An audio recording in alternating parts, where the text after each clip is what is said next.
Are we? What's going on? Welcome to the Deeper Dive. Never a dull moment here, huh? Welcome to the Deeper Dive presented by Yahoo Daily Fantasy Sports. I'm Dave Loughran. With me, Adam Scher. Yahoo Daily Fantasy Sports, in case you were wondering, is where you can get your $30 in Yahoo Sports rewards points, those YSRPs. Go get them. Here's an easy way to do it. And because it's Thursday night, that means you don't even have to go to the NFL tab over at Awesemo. You just go to awesemo.com and you'll see on the homepage a beautiful still shot of Phillip Rivers with that terrible arm action, about to chuck the ball downfield to an unwitting defender. Scroll down a little bit, totally free article, and you will find in green the Yahoo Daily Fantasy Sports link. Just click that. When you sign up, you get up to $30 in Yahoo Sports rewards points upon depositing. Use the sign-up code AWESEMO when you do, AWESEMO. You've got some awesome contests, the $250,000 baller, $25K to first. Today, the $25K NBA baller, $5K to first. And some, if you get in early enough, if you look hard enough, some management-free contests where everything paid in by the player comes back out to the player. That is Yahoo Daily Fantasy Sports, sponsor of the Deeper Dive. Just check that primetime article out. Use that link and use the sign-up code AWESEMO to get your YSRPs. Adam, how we doing, bro? Doing pretty good. 4-gamer. Really, really different slate, I think. Not really stars and scrubs since there's one star and not really any scrubs. Game theory. Laffy looking.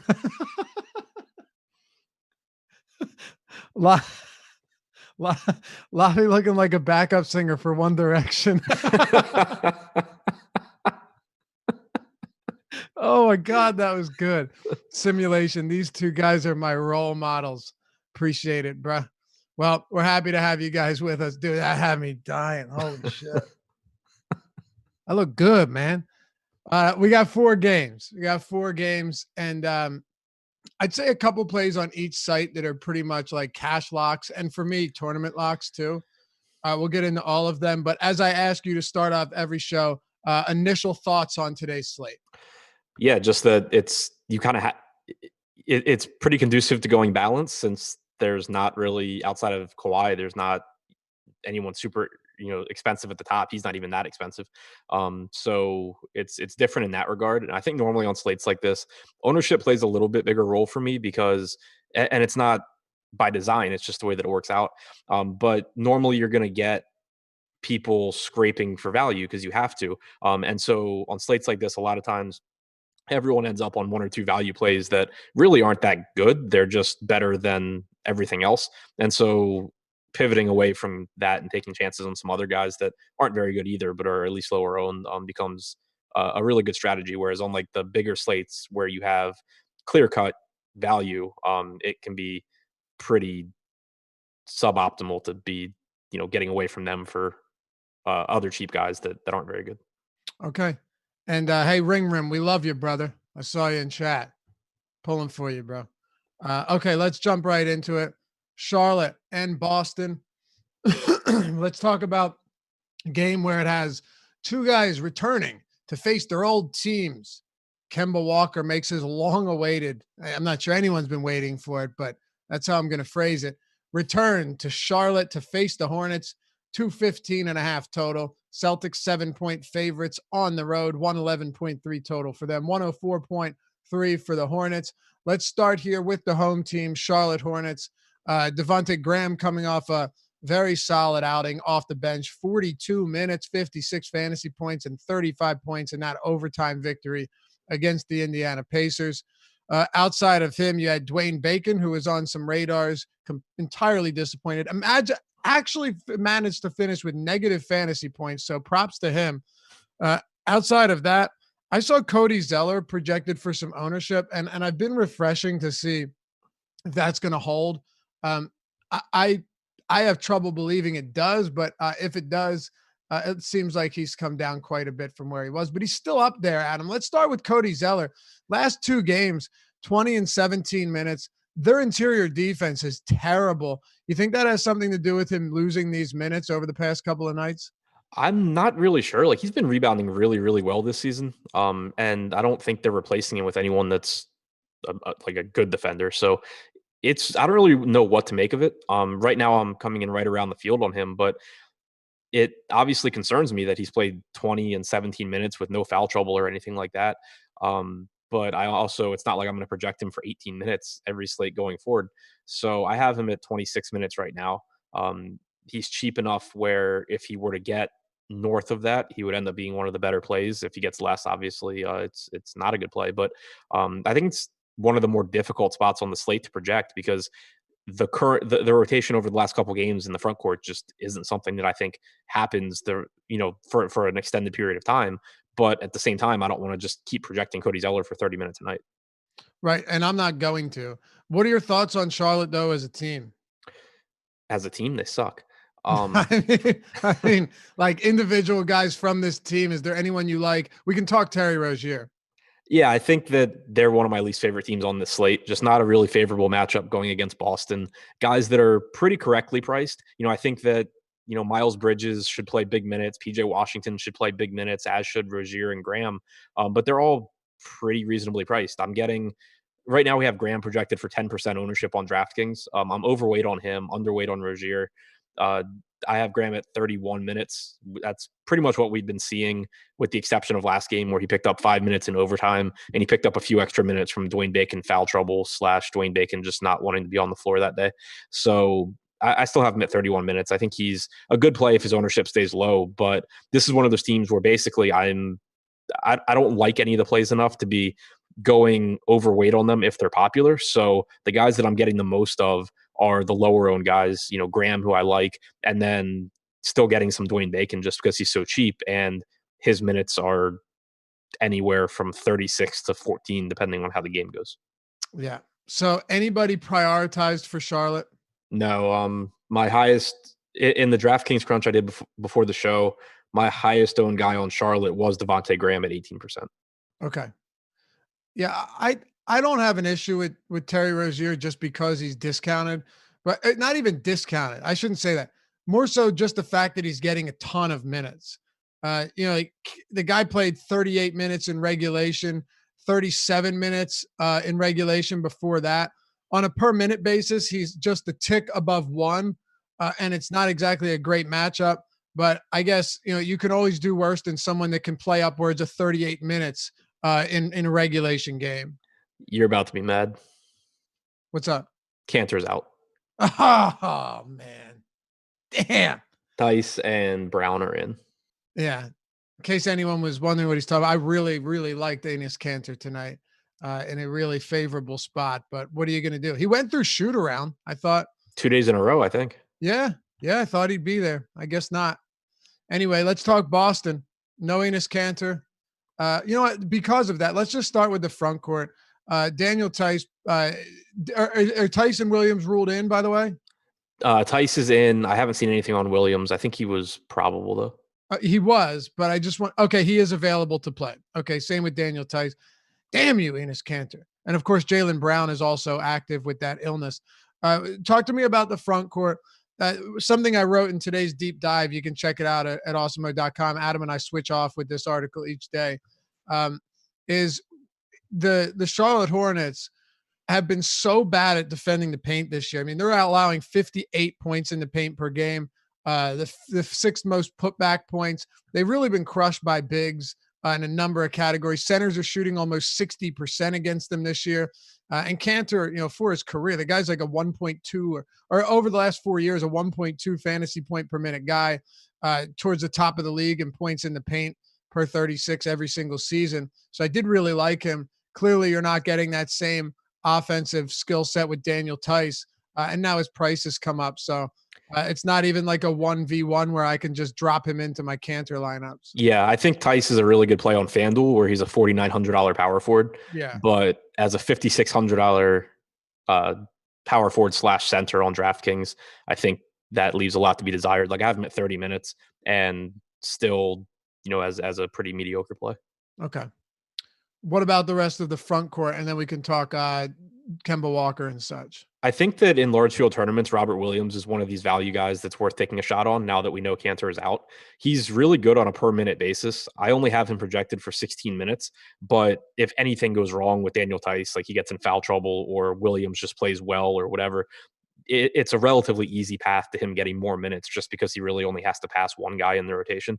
And on slates like this, where there's just not really, really good value, like for example, on DraftKings, everyone is going to play Rodney Hood, who, whatever, he's a good point per dollar play, but it's Rodney Hood.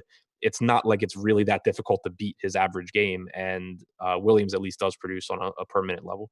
Right. Oh, all right. Well, thoughts on the wings here, Jaylen Brown. I know you said you had some interest in JB here, coming off that illness, seemingly fine.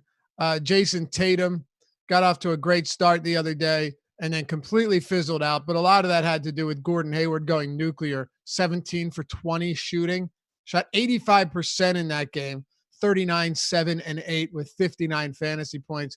I mean, clearly a monster performance from Hayward, who looks like, you know what, maybe it did take him like more than a full calendar year to completely recover from that gruesome injury from opening night 2 seasons ago. But here we are, and he looks pretty good.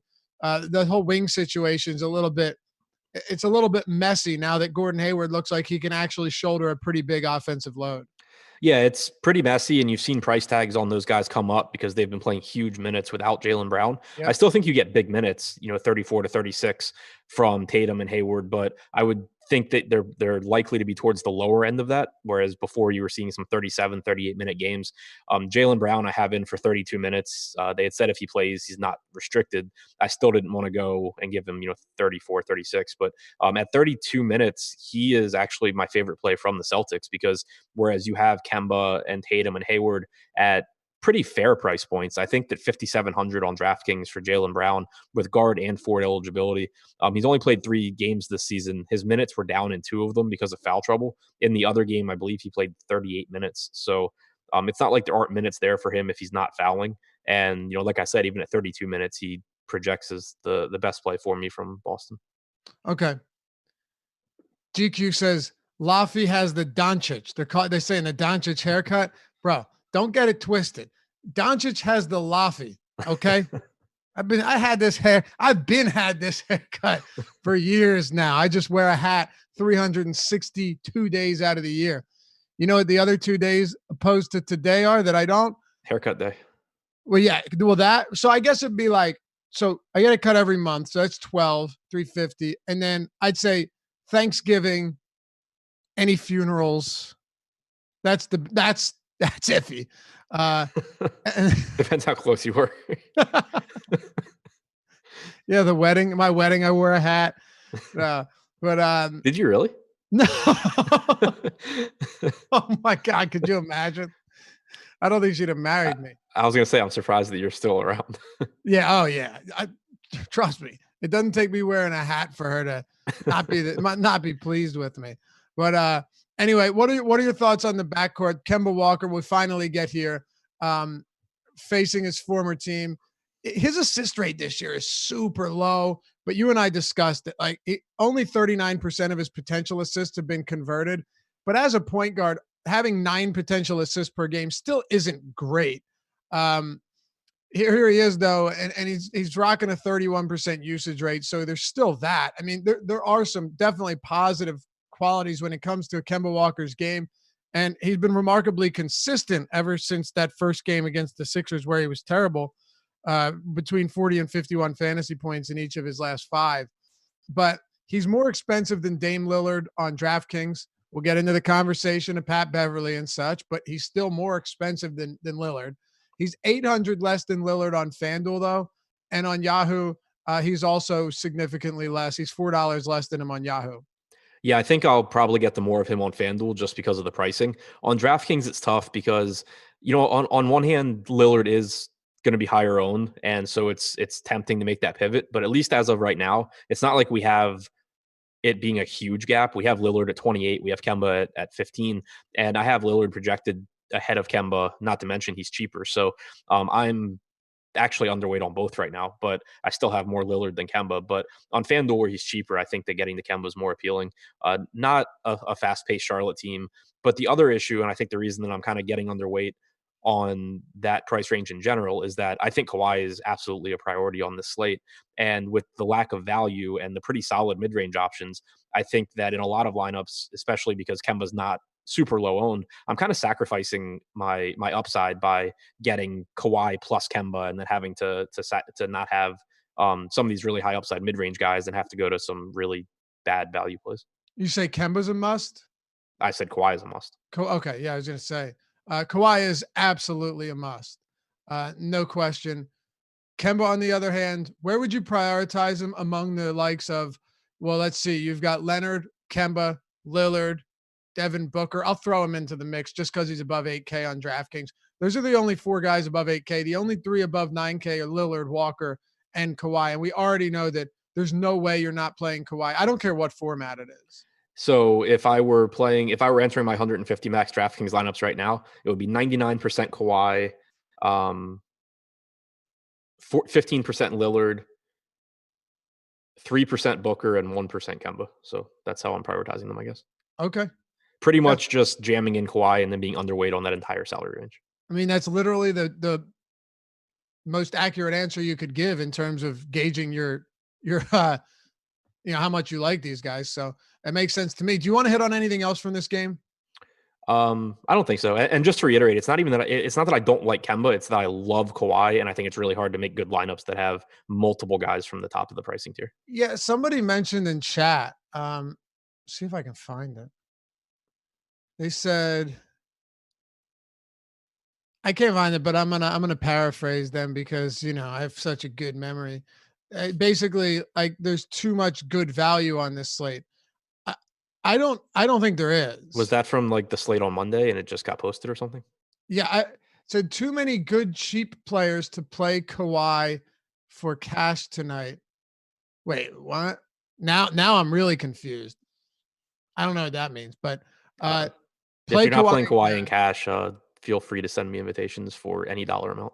Yeah, play Kawhi and I don't know. I mean, do you see that much value though? Maybe No, like so if when Rodney Hood is someone that I think is good value, it's not a good value slate. right. So depending on what they mean, I either strongly agree or strongly disagree. If they meant value as in like the way we normally say it, where we're talking about cheap plays that are good, there's virtually Right. none. But If if they're you're talking talking about go fully balanced, if then they're talking about makes sense. value as in underpriced guys, I think there is a very strong mid range. I think that's what they Right. must mean. Well, and that's the point that I was making. Like, if I think Kawhi is a priority, but the reason that I'm underweight on the entire Lillard, Kemba, Booker price range is that I think that I get higher upside lineups by going Kawhi plus some 6K guys instead of Kawhi plus Kemba plus For sure. multiple Rodney Hoods. Yeah, no question.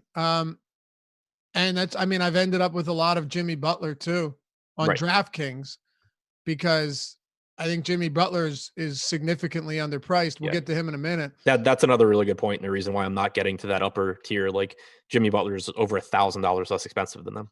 Yeah, I mean, he's 2,100 less than Kemba on DraftKings. And how often is Kemba going to crush Jimmy Butler at their respective price points? Right. Like And that's without even considering that you can play Butler at more positions. exactly. Yeah. So if that was the point, then that's understood. But like you said, the traditional use of value of the word value, not a lot at all. Right. OKC, San Antonio. And another thing is a lot of these games, just like, if this was a 10 game slate, how much Boston, Charlotte, and OKC San Antonio would you have? Another, yeah, really good point too. Yeah, like nothing, right? Even Miami Phoenix isn't terrible, but like that one and Clippers Portland, we'll get those are like great games today. Generally, that's not something you're used to seeing. This game's got a 211.5 total, 108 implied total for the Spurs, 103.5 for OKC. Spurs are 4.5 point favorites. But yeah, man, Adam, this would be as we call it, Manny special in a lot of sense. Like, could you say, sure, LaMarcus Aldridge, his rates are way down from last year and they should come up. He's shooting a lot worse than he did last season.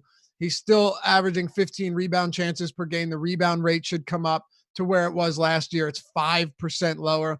His usage is almost 5% lower. Like all of these things should not be explained away by, well, DeJounte Murray's playing 23 minutes a game. I expect Aldridge to be better, and you can make an argument for him. You can make an argument for DeRozan, but normally this is not a Spurs team that we'd be in love with. You're forced into to checking them out pretty heavily today against a very good Oklahoma City Thunder team.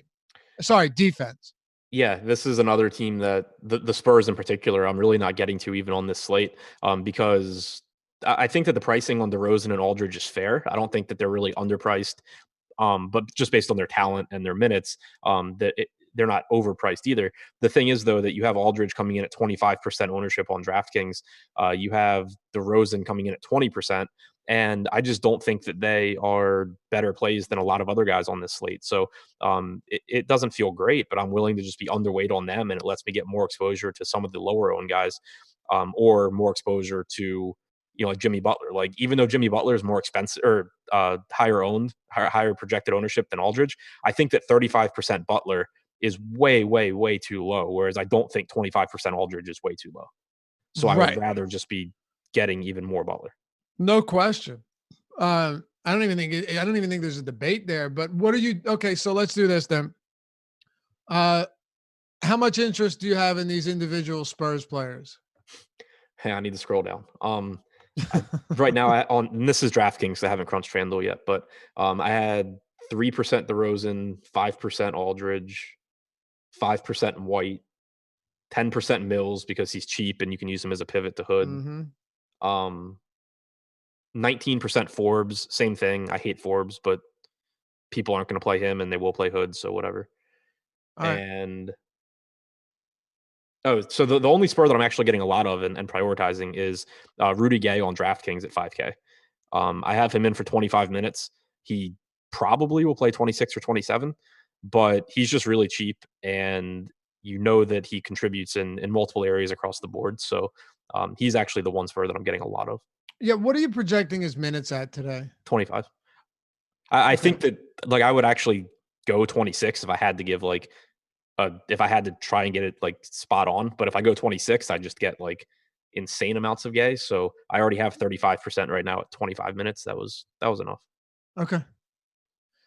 On the other side, you got okay. Oh, and by the way, let me ask you this: any interest whatsoever? I am gonna we're gonna get into the nitty gritty here because it's only 4 games. You and I really try and cover everything on these slates, more so than you do on a 10 gamer where guys like Jakob Pertl and Trey Lyles would never be discussed. But do you have any Lyles at all in the event that he gets that 20+ minute game and always has been a decent per minute guy? He's currently in 1 out of 150. I think that could get a little bit higher, but because I think like the point you're making is right. It's similar to the point that I made with Robert Williams, where there's a pretty easy or relatively easy path for Lyles to get more minutes than his medium projection.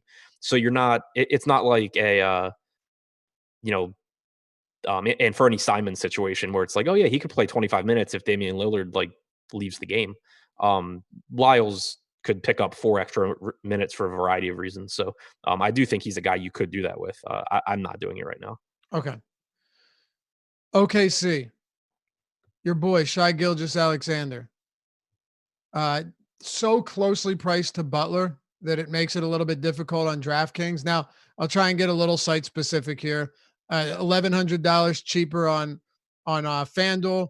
Booker though is only $500 more expensive. It's a tough spot against Miami, but I mean he's just still a much higher ceiling player, and it's not even remotely close. And then over here on Yahoo, you've got SGA coming in at $30, and then guys like Booker coming in at 37 and Butler coming in at 39. So there's a pretty big discount there. But what are your thoughts on SGA? Fifth highest owned guy for me on DraftKings right now. Um, I'm assuming he's in a lot of those Butler lineups with him. Yeah. Butler's my second highest owned guy. It's just pretty easy to get to SGA at 7,100. You're getting a nice discount off of the guys like Kemba and Lillard. The downside to him is that he doesn't give you a ton in the way of peripherals. He'll grab some rebounds, he'll get some assists, but it's not like it's surprising if he gives you two assists and 4 rebounds or something. He's really, really scoring dependent, but he's playing 36 minutes a night, and he's the highest usage guy on the team. He's attacking the basket at a really high rate. So at a pretty cheap price tag, and with only limited options on the slate. Like I have him ahead of Rozier at a similar price point, so he's getting into a lot of lineups. Okay. Chris Paul, I tweeted this like I think second or third game into the season. Good news for SGA. Chris Paul has zero interest in playing basketball for the Thunder. And it still seems that way. Once in a while he'll get a couple shots up. But I mean, you can't tell me this looks anything like the version of Chris Paul that we saw last year or the year before, man. No, I mean he's starting to come around, Yeah. but But starting to come around is still like once in a while he'll take 15 shots. I don't know. I just don't see it, but go ahead. yeah, no, I mean I agree. And he's not attacking the rim. He's cheap though. Yeah, he's cheap. He's playing like 32 minutes a night. I'm actually not sure how much of him I got, because I wouldn't be upset if I'm like really underweight. So I have like 9% on DraftKings right now. We have his projected ownership at 17%. Yeah, so like I'd be fine with that. I don't have a strong opinion on Paul one way or the other. I think I like him a little bit more than I like Terry Rozier, who I'm not really getting much of either. But like I'm getting more Devonte Graham than Chris Paul. I would expect that if their ownership were to flip, though, I would start getting more Paul than Graham, just because I have them projected really, really similarly. I have Paul projected for about a fantasy point per minute. Okay. It's crazy. Check this out. Paul's averaging 10 potential assists per game. Last year, with Harden alongside him, he averaged 15.6. That's pretty crazy. Yeah, so less this year than last year. 6 less this year than Yeah. last year per game. I mean, that's significant. Yeah. He has one game this year with 9 assists. Other than that, his highest 6. Yeah. Yeah, like it's not even the chance. And it's the funny thing is, it's not like SGA is some skilled playmaker. I mean, he is mostly a shoot first guy. Right. So, And also if you're looking at game logs and he's coming around, like I had said, keep in mind too that 3 steals, 2 steals, 2 steals over his last 4 games. That's not that he can't get steals, but that's not something you want to count on when he's not getting other for sure. peripherals. Yep. His drive rate, interestingly, is exactly the same as last year. So I don't know. And like when you're looking at touches, 71 this year, or sorry, 71 per game last year, and that's with Harden, 70 this year. So all that's the same, but just the assist opportunities are way down. It's strange. And of course, his usage. Do you happen to know how far his usage is down this year from last? I can't remember. I don't remember what he was last year. I have him at 22.5% this year. 22 and a half. Okay. Yeah. Last year he was 22 and a half, but I don't know. Just don't seem right. Maybe I just talked myself into Chris Paul getting better, but those assist numbers are very strange to me. So yeah, I could see him over Rozier. What's the ownership look like on these guys? Chris Paul right now, 16.8%. So he is getting some. Rozier at 25. You think that holds? Rozier at 25 and Paul at 17. Yeah. It seems. I think Rozier probably comes down a little bit. I'm not sure that Paul increases. Okay. I could see like SGA coming down and Rozier going up. So there's I mean, someone other on way this. around. Rozier coming down and SGA going up. I hear you. There's someone on this team that you like quite a bit today. And I actually came across the same numbers. So you're clearly on to something if I researched it and came up with the same. Glad to have my take verified. Yeah, exactly. I'm like Snopes. No, I'm kidding. I would never want to be like Snopes. Talk to me about Steven Adams here in a spot where, well, forget about the spot. Talk to me about what we've seen from him on the season and why we should expect improvement.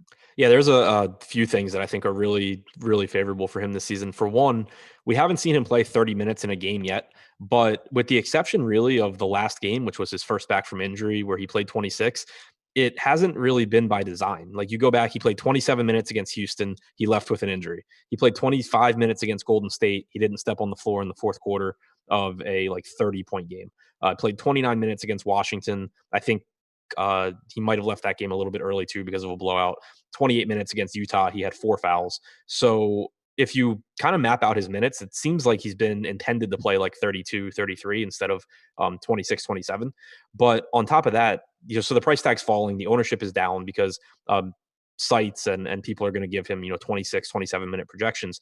But on top of that, his rebound numbers this year are phenomenal without Russell Westbrook. He's sixth in the NBA in rebound chances per game, and it's not per 36 minutes, it's per game. He's It's averaging, crazy. yeah, he's averaging what, 26, yeah, 26 and a half minutes per game, and he's sixth in the NBA in rebound chances. 19 per game. Yeah, he has a 20% rebound percentage. So at this price tag, even if you give him 26 minutes, he's going to project as a good play. If he gets anything above that, he ends up being one of the best plays on the slate. And right now, we have him projected for 10% ownership on DraftKings. So right now, he's my third highest owned guy there, behind Kawhi and behind Butler.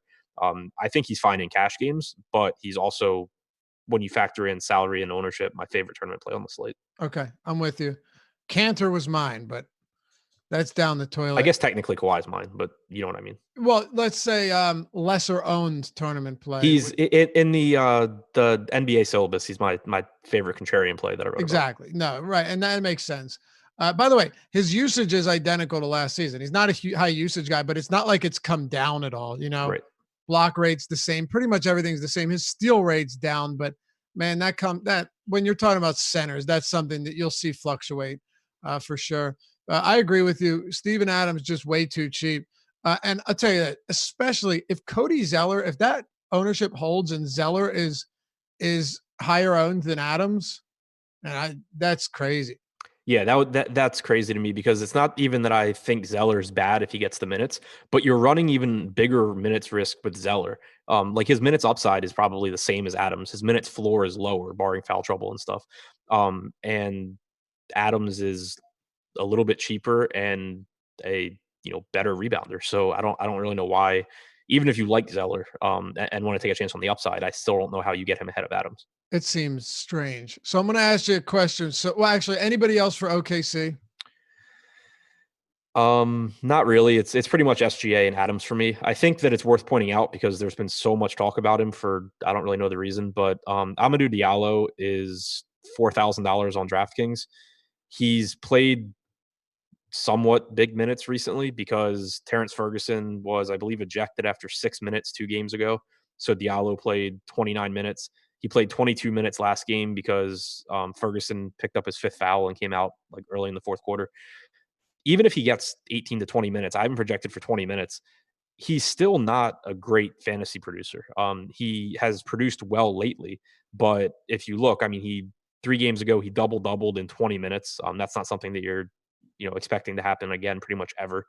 He had 2 blocks and 2 steals in 22 minutes last game, and ended up with 23 fantasy points. I really just don't have interest in him, and I've seen him talked about enough today. I feel like that was worth pointing out. Okay. Yeah, I mean, how much is he on DraftKings? 4K. Like, if he were 3K, then it would be like, okay, hopefully he runs into some stats. But yeah, he's just never been a great fantasy player anyway, and now he's not even the minimum salary, and he's the direct backup to Ferguson. Yeah, I hear you. He's never been a high per minute guy. Like, he's close to a point per minute this year, but it's still, you need the minutes, and then you need him to actually play well. And there's just a big difference between 4K and 3K as far as what you're actually looking for them to score too. Yep. Okay. Fair enough. Yeah, last season in 51 games, he was like 0.6 fantasy points per minute, 0.7 around. Yeah. 26 fantasy points per 36. So not great. But you know what? The thing is, man, people are going to search for those type of plays. Instead of, maybe looking for a more balanced approach, they're going to look to say, all right, I'm going to jam in Lillard and Kawhi and Kemba, right? And then end up with like a Rodney Hood, end up with a Diallo, end up with a Patrick Patterson, and then it goes pretty bad quickly. And that's kind of what you and I discussed at the top of the show. So yeah, I think that makes sense. Let's recap here. We're halfway through it. Oh, and by the way, if you like the show, sorry, not doing anything free today to unlock the content for likes, but you guys are great people anyway, and I'm sure you're gonna give us a thumbs up because you love us and we love you back, and it's the greatest DFS show out there. So Support us. We appreciate it. Uh, Top plays for these first two games. Adams, Gay, Gilgis Alexander. Yeah. Okay. Okay. Talking Phoenix, Miami. We've got the second highest total. By the way, the highest total on this slate is 12 points above this one, which is Miami and Phoenix. It's at 218 and a half. And the line's only 1 point. Suns are favored. They're beating really good teams recently. It's wild. I don't expect it to continue, but they're playing good basketball. Defensively, they've been solid. Aaron Baines at the 5 has certainly helped them anchor that defense, and Ricky Rubio is giving them quality playmaking. Let me ask you this, starting with Phoenix. How much do you think? How much do you I know pretty? We both know the answer to this, but I figure it's worth talking about. How much do you think Ricky Rubio throughout this season and already is affecting Devin Booker as a facilitator? It's pretty Really? evident in, 9.1 potential assists per game, 24% assist percentage. If you go back and look the last time he played a lot of minutes alongside another, ball dominant point guard in Eric Bledsoe. Yeah, he was at a different point in his career, but his assist percentage was in the low 20s then too. I think that's very, very reasonable to expect going forward. And it makes it so he's still a guy with a really high ceiling because he, can score basically at will. Josh talked a lot this morning about how his shot types have completely changed this year. So while he's not getting as many looks, he's shooting at a better frequency. But it just turns him into more of a scorer than what we were seeing when he was running point last year and picking up a bunch of assists along with his scoring. So it just gives him a harder path, makes him a little bit riskier, given his salary. It's kind of crazy though. When you look at last season from this season, uh, Devin Booker led the team with 76 touches per game. And I mentioned touches not because it's a supremely important stat, but it gives you an idea of really who is initiating the offense, right? And who's running the offense in the half court. 76 touches last year. Adam, 53 this year for What's Devin Rubio Booker. at? What? What is Rubio at? Rubio's at 77. So yeah. Exactly. Like he's literally has that playmaking role from Booker. Even Isaiah Cannon kind of had some of that last year before they cut him. But yeah, last season, 12.6 potential assists for Booker, 9.1 this year, 14.8 for Rubio. So it's a big difference. Is Booker still capable of running up big point totals? Absolutely. But am I crazy to say that I think he should be like a high 7K player and not a mid 8K player with Rubio in the offense? No, I agree with you. Especially if you're talking from like a median projection standpoint. Obviously, he's not priced to his ceiling at this price point. He can go out there and score 50, but it's not likely. And the thing with players like this is the ownership is reasonably high. And as I talked about earlier, I think it's really hard to make lineups that I like where I'm paying up for Kawhi and Booker and still getting to other players on the slate that I really like. So we have Booker, on DraftKings, for example, as it looks like the 10th or 11th highest in terms of projected ownership. I would just rather be feeding more ownership to Butler, feeding more ownership to some other guys that I really really like than uh, getting to Booker. If he kills me, he kills me. But I think that with the way everything's set out right now, with the information we have, I think that there's just a bigger edge in being underweight on that entire price tier, except for Kawhi. Mm-hmm. Yep. And Booker's played 96 minutes without Rubio this year. I think he played 36 minutes in the game that Rubio was out, right? Because Rubio missed the game. So when you're looking at the amount of minutes he's playing about 11 minutes per game without Rubio on the floor. Maybe less than that. My math could be shoddy, but yeah, it's definitely going to affect him. Aaron Baines is $15 on Yahoo. I think that's worth pointing out.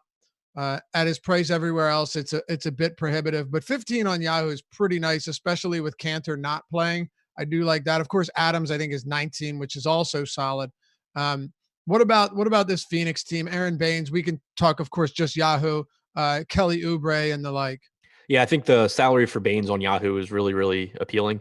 Assuming he's not in foul trouble or anything, he should play around 30 minutes, and he's been very productive. So I think he's an okay play on other sites as well. But like I prefer Steven Adams, for example, for $400 less on DraftKings, so it keeps Baines from being a priority.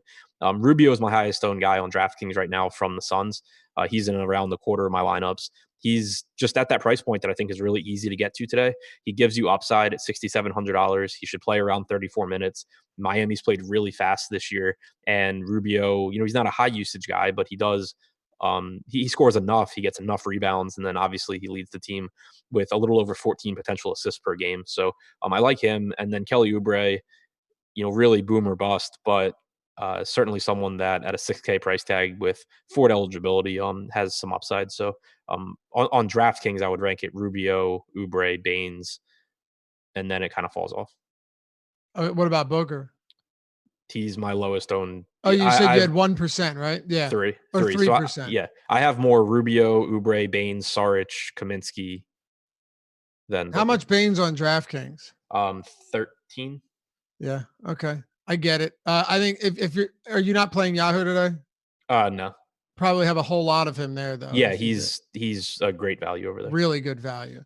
And they Yeah, don't have any guys today that are like other than Baines that are crazy underpriced. Like none of that $10 value where you have to play them. right. So Yeah, as far as the Phoenix front court on DraftKings, I have between 12 and 15% of Kaminsky, Baines, and Saric. okay. All right. So you have a decent amount of all of them. Uh, Miami Heat, Jimmy Butler is clearly the go-to guy here, as he should be. They didn't bring him over and give him big money for nothing. But look, he's been solid. And I think one thing that's really important to point out, first of all, he leads the team in potential assists already with 10.3 per game. He's third in rebound chances behind the two big men, Adebayo and Olynyk. 26% usage leads the team over the 4-game span that he's played. But here's something big, right? He's averaging 30 minutes per game. He's been involved in a blowout in almost every single game. Uh, you look at the amount of times that that Miami Heat games have been decided by 15 or more points. I'll give you an example. Look at Bam Adebayo. He's averaging 30 minutes in close games, 36, 33, 32, 38. They beat Memphis by 19. They beat the Hawks by 15. And then they beat Houston by 29. Then they lost to Denver by 20. This is a team that either does blowing out or gets blown out. And I'm not saying that continues, but Butler this season in 4 games that he's played is averaging 17 minutes per half. So if you take that rotation and apply it to the second, you might even see more when they close games out. But I'm still giving Butler 34 minutes here, and I'll happily give Adebayo 33 minutes himself. Yeah, same exact minutes projections I have, and they're the two guys I'm most interested in from Miami. This is the biggest news that we're waiting on, is that we have Justice Winslow questionable with a headache. If he's out, you get more minutes, obviously, for Tyler Have some Hero. respect. Call it a migraine at least. Don't. He's out. He's got a headache. That's how it was reported. I know, but it does sound funny. I mean, did you see the tweet from Ira Winderman with like the Miami questionables earlier? It was like Justice Winslow questionable headache, Deion Waiters questionable stomach ache. Someone else, I think someone else was questionable with the stomach ache also. That's awesome. I love Ira Winderman. I don't know if he was being funny about that or not, but that's great. Yeah. By the way, sorry, the Clippers have been fined $50,000 for statements that were inconsistent with Kawhi Leonard's health. How about the NBA? ESPN was pissed off last night, huh? Doris Burke. I didn't see that. I saw Mark Jackson go in on it like 3 different times. Yeah, Doris Burke said a couple things too. But anyway, go ahead. But yeah, so I mean that's the huge news we're waiting on. If Winslow sits, you should see more minutes. Duncan Robinson gets back in the rotation. You should see more minutes for Tyler Hero, who in their last game was just the backup to Kendrick Nunn and nothing more. He should get back to playing 28, 30 minutes if Winslow's out. If Winslow's in though, and Butler obviously would just have an even bigger role if Winslow's out. If Winslow's in, I think that he's a good tournament option because we don't really know what to expect from him alongside Butler. They have only played a couple games together. You can't take too much out of the preseason when they played because Butler's usage rate in the preseason just wasn't indicative at all of what it's going to be in the regular season. But Winslow's cheap enough and going to be low enough owned because of the questionable tag that I'm willing to find out exactly what his role is if he does play. Okay. So the rest of Miami, Adebayo to me is always an intriguing play. The Phoenix Suns are better, an interior, better defense with Aaron Baines, but they've actually still struggled to contain big men since Baines took over in the starting lineup.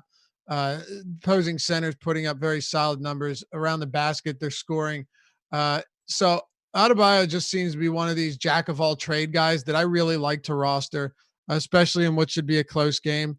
I guess the question here is, how do you prioritize a guy like this when, of course, you want Kawhi and you want Jimmy Butler, but I think he's reasonably priced on DraftKings at 7K, and then he's $2,600 on Yahoo. Once you get over to FanDuel, it's a little bit difficult at 7,400. But assuming he does get the minutes we're projecting him for, Adebayo becomes pretty interesting. Yeah, I agree.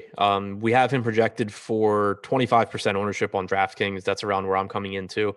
I have him at 33 minutes, like you had said, and he's just really productive. The downside is that you can only roster him at center, so that really limits your options there. But behind Butler, I have him as my second highest owned Miami guy. Okay. Anybody else for Miami or Phoenix? I mean, you can take some shots on Goran Dragic at very, very low ownership, but it's not someone that I have in tons of lineups. Okay, let's talk about Portland and the Clippers. Deeper dive, by the way, all one word is the sign up code you use to get 50% off your first month at Awesemo Plus membership. Just go to awesemo.com/join, click begin membership. We'll ask you a question. Are you a serious player, novice player, hobbyist, professional? And we do that so we can cater your subscription to what you need. So it's not too much, it's not too little, it's just right, But on awesemo.com/join, scroll all the way to the bottom. You'll see tutorial videos on all of our biggest tools and our most used tools by all of our subs, the premium Slack chat, the lineup builder, the ownership projections, player projections, and so much more. So head over there, use the sign up code Deeper Dive, one word, get 50% off your first month. Or you can check out the Express Pass, $3.95 a week. Dip your feet in. If you're hesitant, we got you. We got something for everyone. Deeper Dive, all one word, awesemo.com/join. And Adam, we got a giveaway because it's Thursday night football. And apparently we just like giving away free stuff. So I'm going to tell you exactly what it is. And you guys can head over there and make this happen. So if you go to the awesemo_com Twitter handle, we've got a giveaway for tonight's Thursday night football game between the LA Chargers and the Oakland Raiders. All you got to do is guess the player that scores the most fantasy points in tonight's game. Like I've said, you don't have to be right. You can say Hunter Renfrow is going to have 100 and still win. It would be stupid, but you'll still win. Uh, Here's what you get: an Awesemo NFL 2019 pass. So the entire rest of the season is free if you guess the player that scores the most points. But really, what you have to do is retweet it, like, and reply, and follow Awesemo_com and Awesemo NFL. Oh, and you have to follow me and Adam too. So that's not true, but it's always greatly appreciated. But yeah, check that out. It's the pin tweet.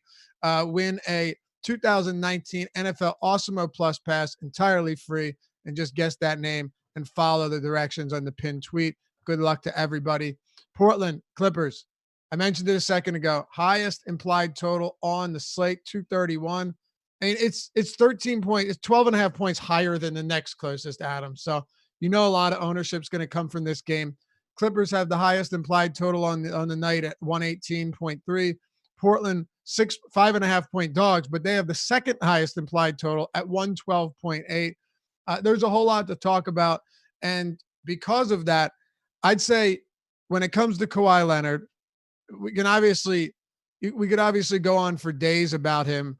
Where 39% usage, 35% assists, 11th among all players.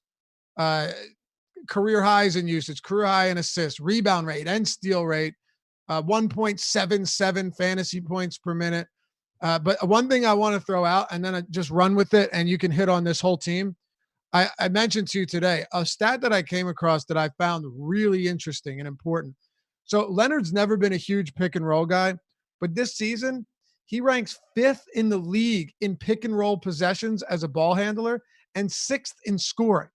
Twice as many possessions and points as a ball handler in the pick and roll than he did last year, 3 times as many as the year before that. So it's no surprise that he's more involved as a passer. It's no surprise that his usage is up. They got him running the pick and roll at like 20% frequency each game, Yeah, all the stuff that I used to complain about from a or DFS standpoint. 44%. Sorry, 44% frequency. Go ahead. Yeah, all the stuff that I used to complain about from a DFS standpoint is gone, at least until George comes back. No longer He's Noah sitting. No yeah, longer Noah Syndergaard. yeah, exactly.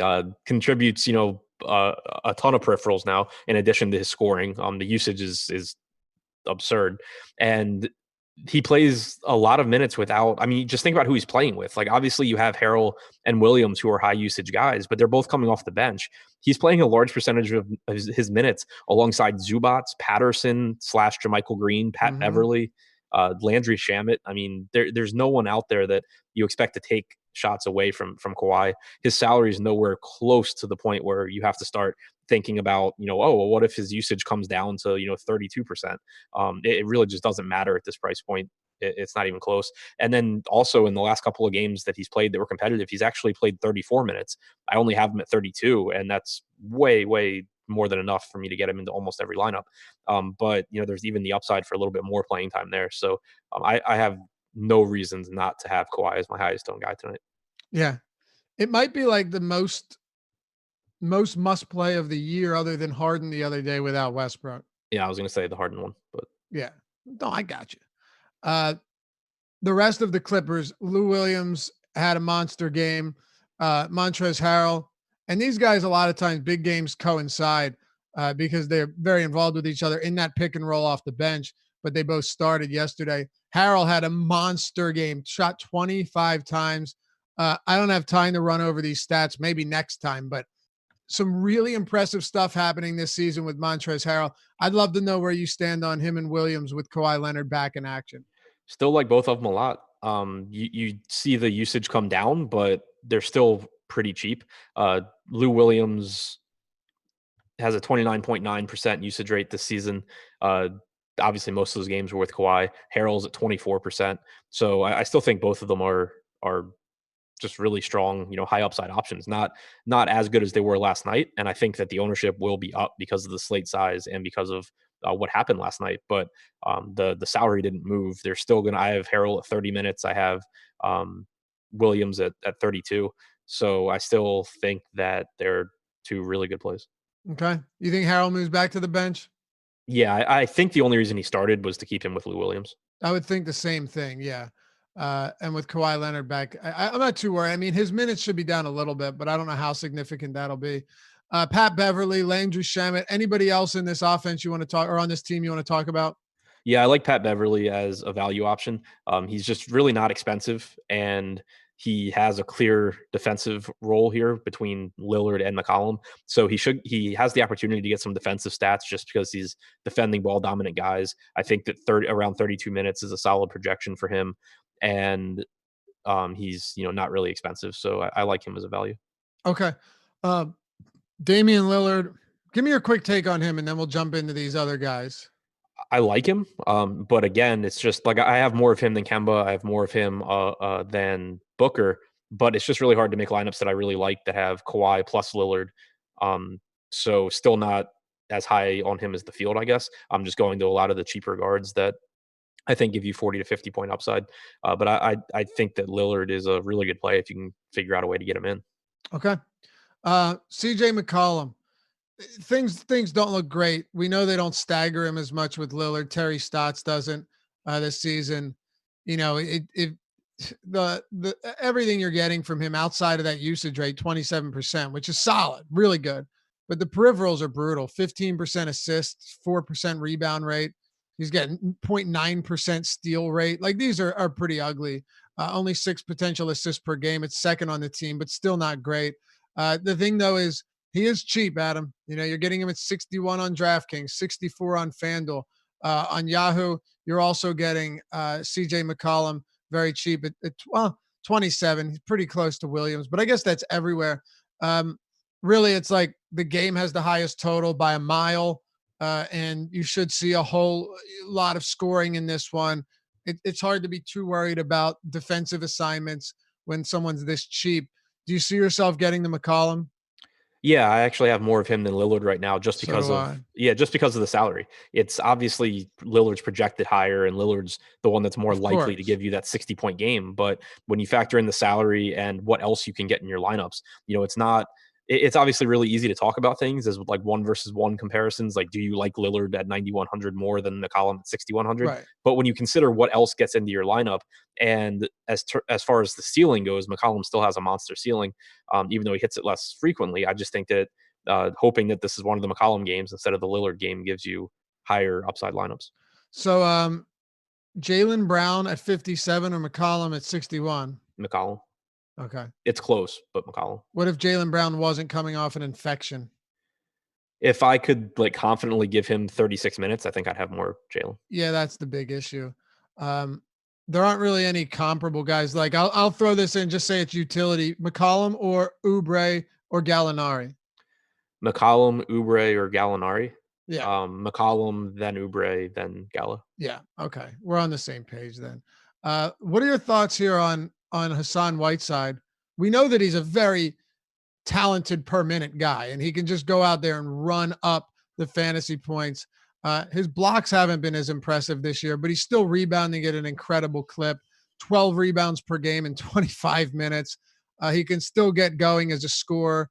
He can still get to the line a decent amount. You're never going to get many assists from him, but as a points, rebounds, blocks guy at 6,400 on a 4-game slate, there's always upside when it comes to Whiteside. Yeah, he's one of my favorite options just because I think the salary is perfect on him. Like, he's played 26 minutes in most games this year. He played 28 last game. Left a few minutes on the table because they closed with a small lineup. Not saying that they won't do that tonight against Harrell, but even in 26 to 28 minutes, I think that he has plenty of upside, and there's at least a potential for a little bit more. Also, generally Lillard and McCollum both drive to the basket a lot too. So a little bit of extra block upside as well. Okay. Anything else for the Blazers? Rodney Hood's going to be one of the more popular guys on the slate. It makes sense from a point per dollar standpoint. I think he's a good cash play.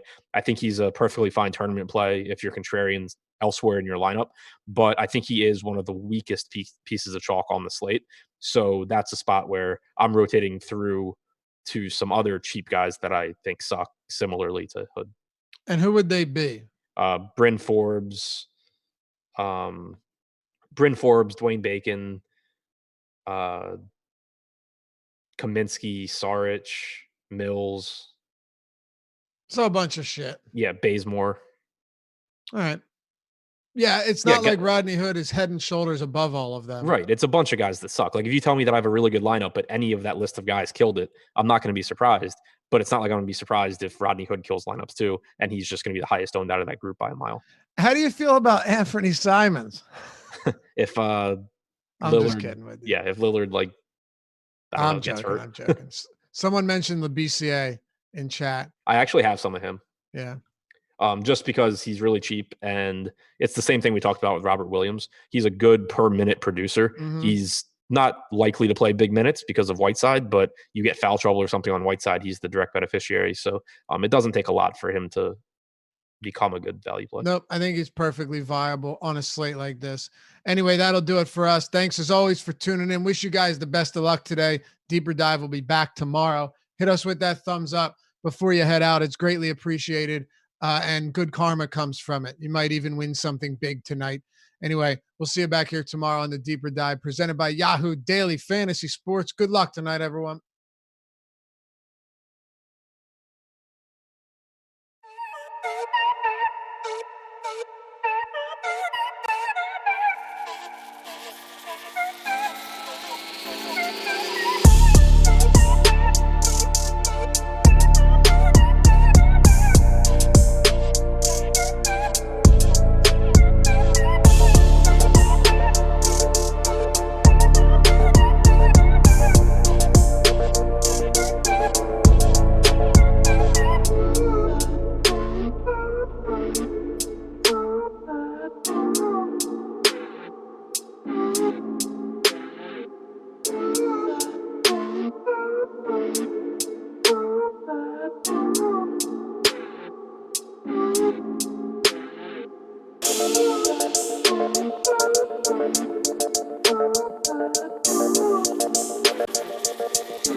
But it's going to be a weird slate, which I want to get all of your brain droppings on momentarily, and we'll do some spiel because we got to fill an hour. But first, real quick, thank you to Fantasy Draft, of course, the official sponsor of Live Before Lock. They are also the official home of rake-free DFS, so go right now.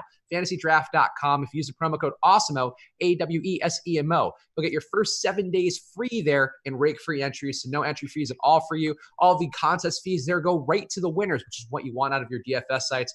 Eddie, you have been around the industry for so long now, one of the smartest guys around. Tell the people real fast why all the rake they accumulate across the other sites they're playing on might be a big problem in their lives.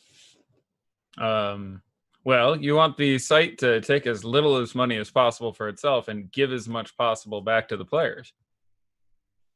Oh, also, apparently I was muted for that, so that's fun. One of us was muted, or both of us were muted. So that's okay. We're figuring it out. It's a 4-gamer, so it's a good time to start this stuff. But apparently, I think we're both good to go at the moment. Okay, well, either way, let's take that back then. FantasyDraft.com. I had such great transitions too. That's so upsetting. Yeah, your segue game was on point there, with it, which I always enjoy. But do it again. Do it stronger. Use it as an opportunity. Every day we can only get better. And you know what doesn't get better than what my read is doing it a second time is going to fantasydraft.com. It doesn't get better than rake-free DFS, and fantasydraft.com is the official home of rake-free DFS, as well as the official sponsor of Live Before Lock. So if you use the promo code AWESEMO, AWESEMO, at fantasydraft.com, you'll get your first 7 days free over there. And of course, at fantasydraft.com, all the contest fees are paid to the winners, and that's what you want out of your DFS sites. So go check that out right now at fantasydraft.com. Eddie, hey, this is totally off the cuff here, total improv here. What do you think about the world of rake and DFS? It's funny you should ask that. I totally didn't expect that question. Yeah, it's I was a very successful DFS player for quite some time, and I'd like to think it had a lot to do with me. But the truth is, it had a lot to do with there not being as smart a populace. There just wasn't as much information out there for John Q. public, and there was basically no rake. The industry was in its growth phase, so basically for every dollar you put into a contest, you basically got $1 came back out for the players. So you literally had 50% of players being popular. And the more that goes to rake or site fees or management fees, whatever you call them, the smaller that number is going to go. So when that number, climbs to 10% rake, you end up where over any extensive period of time, 6 months or a year, you're looking at around 10% of players, maybe a little more, are going to be consistently popular. And when that number climbs up to 14, 15, 16%, it's a bit of a kick in the nuts. So for most players playing at Fantasy Draft, it's just like the good old days where that rake amount is down to usually sub 1% for most people, depending how often you deposit. Almost always going to be less than 1.5%. So yeah, your overall profitability is back like when I used to play on easy mode. Yeah, it is a very helpful thing to have in there. And of course, they are competing for your business over at fantasydraft.com. Check out the Hooters main event, their big tournament for the NFL every Sunday. A lot of our guys have had success on there, including Osmo, who has success everywhere. So that's nothing special. And Shit My Money, who's also got success too, but he won one of the big prizes on there. So check it out right now, fantasydraft.com. Use the promo code AWESEMO, AWESEMO, for your free 7-day trial. All right, Eddie, let's get into it here. It's a Kawhi Leonard slate. He's on national TV again after sitting out yesterday. The Clippers getting fined as we speak because they're not going along with the NBA lies, but we are going to have Kawhi in there. He is load managed. He's ready to go. Team's looking good in a good spot here. The highest implied total on the slate, 231 combined points in this game between Portland and the Clippers. How would you feel about Kawhi here? I'll tell you right now, and Adam mentioned a similar thing, and I feel like this is what everybody we're going to be doing today, all the content we have. I have about 90% Kawhi, maybe a little even higher with that. I just don't see how to get away from him. He's got a 40% usage rate on the year. He's one of the best players in the league, both in real life and in fantasy right now. How are you feeling about his prospects, and where would you shake out on him in terms of your ownership you might have? Yeah, I love Kawhi. On a slate with other super studs who can hit some sort of ceiling, there's more options to look at, but you're looking at not a great spot for Damian Lillard, and you're looking at just a lower tier of player, all due respect, in Kemba Walker. And I hope his ownership holds as low as it is, but it's really hard for me to get away from Kawhi Leonard tonight. He's just doing everything with this team at this point, and the minutes are there, and the usage is crazy. And unlike everyone else on the team who played infinite minutes last night, you have him coming off a nice day of rest, and I don't know where the Kawhi ownership would have to be for me to start getting away from it, but it would probably start with like a 6 or a 7. So if it's going to start with like a 3, I have trouble getting away from it. Yeah, I think that makes sense. And really on this slate in particular, too, it's not like you're paying up for Giannis. You're not paying up for Harden here. You're pretty much going lower and spreading it out a bit more. Not an obvious place you'd want to get away from Kawhi. Right now, we have him at 42% on DK, according to last ownership run, 43% on FanDuel, 46%. And of course, you can get all these ownership projections yourself. If you want to get the Yahoo one, which I just mentioned, that one's 46%. I should have finished that first. But go to awesemo.com/join and use the promo code LiveBeforeLock to get half off your first month. Also have packages as low as $3.95 a week on there. So go check that out so you can see all the data that we're using here. But less than half the field, I guess, where would you want to be with your ownership if you were entering, let's say, 100 lineups? How much would you want your percentage of Kawhi to be? I would have 100%. Okay. Which is the first time I've said that this year. But if we reasonably expect the ownership to be anywhere short of half, yeah, I would just suck it up. There's just other places I'll vary. There's enough other guys who are underpriced. There's enough compelling value. FanDuel would be a little more interesting. That number is a little bit more prohibitive, but yeah, it's really hard for me to get away from that. Like, you're looking at really weird foul trouble, and he's not a guy who tends to get in a lot of foul trouble, nor do I expect him to end up in an assignment likely to cause a lot of that. And if that started to be an issue, they have any number of guys where they can be like, okay, that's fine, go back and guard Rodney Hood, and that won't be an issue anymore. Like, it's just, dude's going to have to get hurt, or something really weird is going to have to happen. They called up a couple guys from the G League, which is giving me some additional concern. Looking at this team, I expect Lou Williams and Montrezl Harrell to still carry pretty decent ownership, and I have some degree of concern with both of them. I'm a massive Hassan Whiteside fan tonight. He might be my favorite player on the slate. Both he and Steven Adams project for me to be very, very productive relative to their prices. So it'd be really hard for me to get away. So on DraftKings, you'd see a lot of those two guys as sort of, center utility in lineups that I built. But that, combined with the 39 minutes we got out of Harrell last night, combined with the fact that I might rather have Zubac out there and them bringing in a couple guys from the G League, I would play very little Montrezl Harrell. He's still well too cheap. There is an upside that is way above him priced anywhere in the 6s. But, yesterday you were looking at no Kawhi extra usage, infinite minutes, so he gets the start, which leads to more time. This is, a different ball of wax. So 6,200 is just too cheap in a vacuum for Montrezl Harrell by quite a bit. But there's a lot of ways this can go wrong, and I think we have him still projected in the mid to high 20s. And if that's the case, yeah, I'd probably play like 10% there to hedge my bets. But I'm a huge fan of Whiteside. I like taking some shots at Zubac at say 4,100.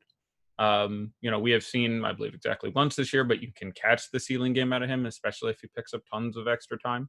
Wouldn't be overly exposed, but I'd get on top of a single digit field indicator.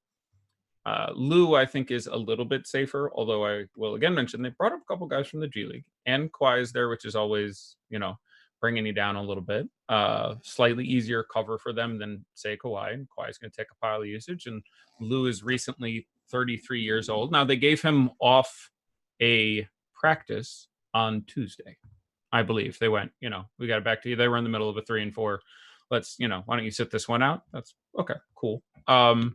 But there's a non-zero chance he catches a rest anyway, which is unfortunate because he's even more underpriced on FanDuel, where I have no issue getting to him. But I'd be a little under the field on Lou. I'd be a lot under the field on Montrez, and apparently a lot over the field on Zubac, and more importantly, Kawhi Leonard. So I do have some Zubac because I could see that there are some ways where, just size-wise, he might be a better matchup for Whiteside. And, I would assume that he gets back in the starting lineup today with the situation there. But I'm the opposite way. I have a lot of Lou and Montrez, and I know you've vocalized before that you have concerns that they might want to slow Lou down a little bit on the back half of back-to-backs or the front half, depending upon situations. But I'm really bullish on here because I think this Portland defense is really bad, and it's gotten weaker having no Collins in there, no Nurkic in there as well.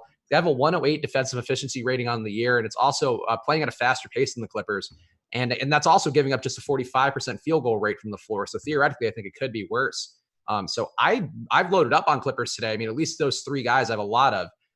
But you're saying you would come under on all the sites because you just have concerns they might be a little burnt out or just might not be as valuable as they seem? Relative to their ownership, I think they're absolutely priced fine. They're too cheap, even with those guys in there. The price, especially on FanDuel, but the price ever for Lou Williams is well too cheap, and the price for Harrell in any sort of vacuum is well too cheap. But both of them played 39 minutes yesterday. That's not a small number. Like sure. They're both in excellent shape. Both those guys have a motor. I'm not shocked if they run out there, but there's you're always looking for places to be a little different from the field, and it's not hard for me to imagine a scenario where they push up minutes on Shaman a little bit, and I don't even need it to go that weird for it not to work out for those guys. So sure. Yeah, I would be disinclined towards going there again. And again, it's sort of visualizing the game flow. And again, keep in mind, Kawhi played 0 minutes last night, and so I think they go back to the bench. I think the most likely scenario by far is they both play. I have them both under 30 minutes. So that's a really relevant difference versus starting and 39 minutes, and a similar matchup, probably slightly worse against the Bucks, but a similar scenario. And it's just how you see the game playing out. This is a Clippers team that can throw a lot of very qualified defenders at Portland's backcourt. Like you now have, as opposed to in the past, you'd see last year, you'd see Damian Lillard struggle a little bit playing the Raptors because they'd move Kawhi onto him at times in crunch time and things of that nature. Now they have, Pat Beverly out there to handle a lot of that work, but Beverly and Kawhi are going to spend some degree of time working on that backcourt. So now my guys who are going to score for a lot of this game are Rodney Hood and Anthony Tolliver, and not like those guys have great matchups. Pat Patterson is a very good defender. Michael Green is above average. So, I really don't like anybody's matchup except for Hassan Whiteside's, which is insane. So, and the way everybody is priced and the popularity. So, yeah, I'm not shocked if I see my first Trailblazers 30-minute game out of Whiteside tonight. I still like him just fine if he plays 27. But yeah, that's I'm not sure it goes that way. I'm nowhere near sure, but I think it's likely enough. And having watched, Doc and Stotts for a number of years, this seems like I think the most likely game flow to me. And because of how that works against some popular guys, that's the angle I would take there. Okay, no, that seems fair. And, for what it's worth, Alex's projection on them, which of course, Alex's projections are the ones that we have on Osmo.com. So if you want those, again, go to Osmo.com/join. Use that promo code live before lock. Yeah, so I mean, I think you make a fair point about it. I guess I'm just a little more bullish on them, and I think I do believe in the ability there. But I mean, not the ability, but the conditioning and just the run they're going to get, because I'm comfortable with them at 28 minutes on this slate where really, like, I'm playing Kendrick Nunn. People are playing Rodney Hood. Like, I think I'll take my risks with Lou and Montrez at a good per minute number. It's going against Skal Labissiere in that second unit. Just seems like it's a spot that I think they can get it done, but we'll find out. And if I'm wrong being a chalk donkey here, I will stand corrected fully. Speaking of chalk donkey, Rodney Hood going to be the popular value play of the day. You talked about him briefly here, but where would you shake out on him as, you know, a guy who looks on paper to be a good value according to projections, but playing 30 minutes a game, but hasn't shown much upside? He's fine. I can see that going either way. Again, there's a lot of value that I'd be similarly interested in. So if he is going to be that popular, it looks like we have him a little over 25% and the most popular value play of the day, to be sure, by quite a bit. He's the only player under.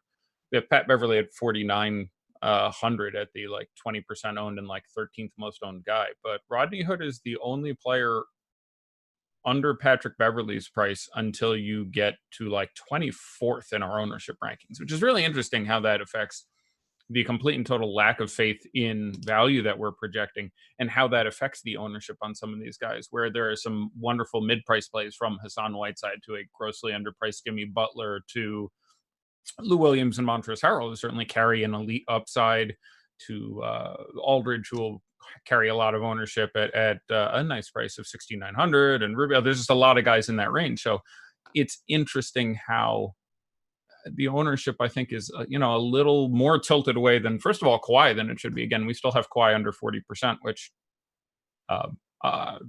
yes, it does force you into losing some other plays I'm a big fan of, but on this slate, that doesn't make any sense. I have Kawhi as my highest scoring player by like 8 fantasy points. Like, I have a lot of trouble getting away from $9,600 Kawhi.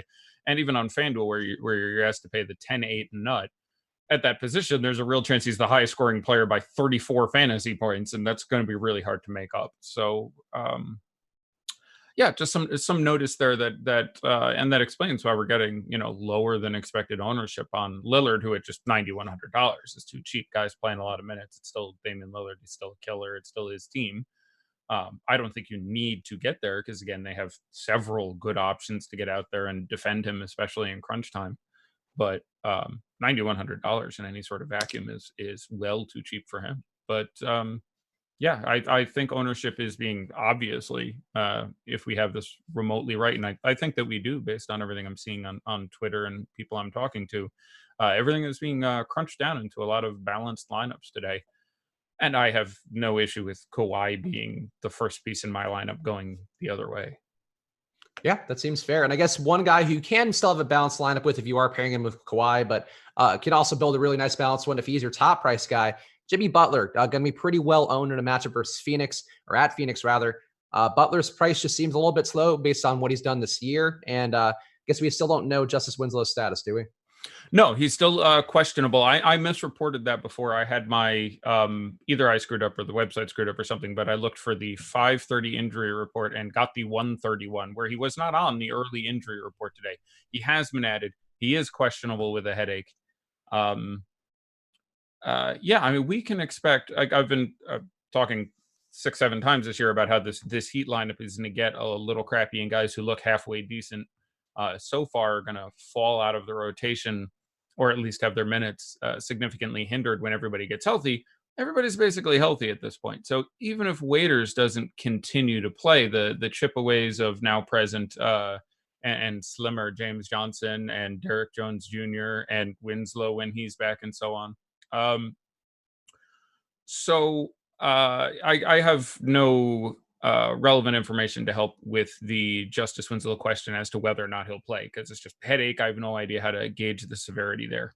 The last game, his other injuries appear to be 100%. In the last game, it was a blowout, and they pulled everyone out towards the end except for Nunn and Winslow, who played fairly significant blowout time. We did not get any of the other guys. Butler came out, although they had kept him in the entire third quarter. I will check it out, but I believe he played every minute of the third quarter trying to make it a game, and they just couldn't get there, and so they yanked them all out of there. But in the fourth quarter, Myers Leonard was sat, and Jimmy Butler was sat, and Bam was sat, and they brought in Silva, James Johnson, and Duncan Robinson to play the blowout time, and Winslow and Nunn played their full minutes. So assuming the rotation goes how I think it will, you're looking at 35 minutes or so of Jimmy Butler, which at 7,200, I shouldn't need to elaborate too much, but that is well too cheap for Jimmy Butler.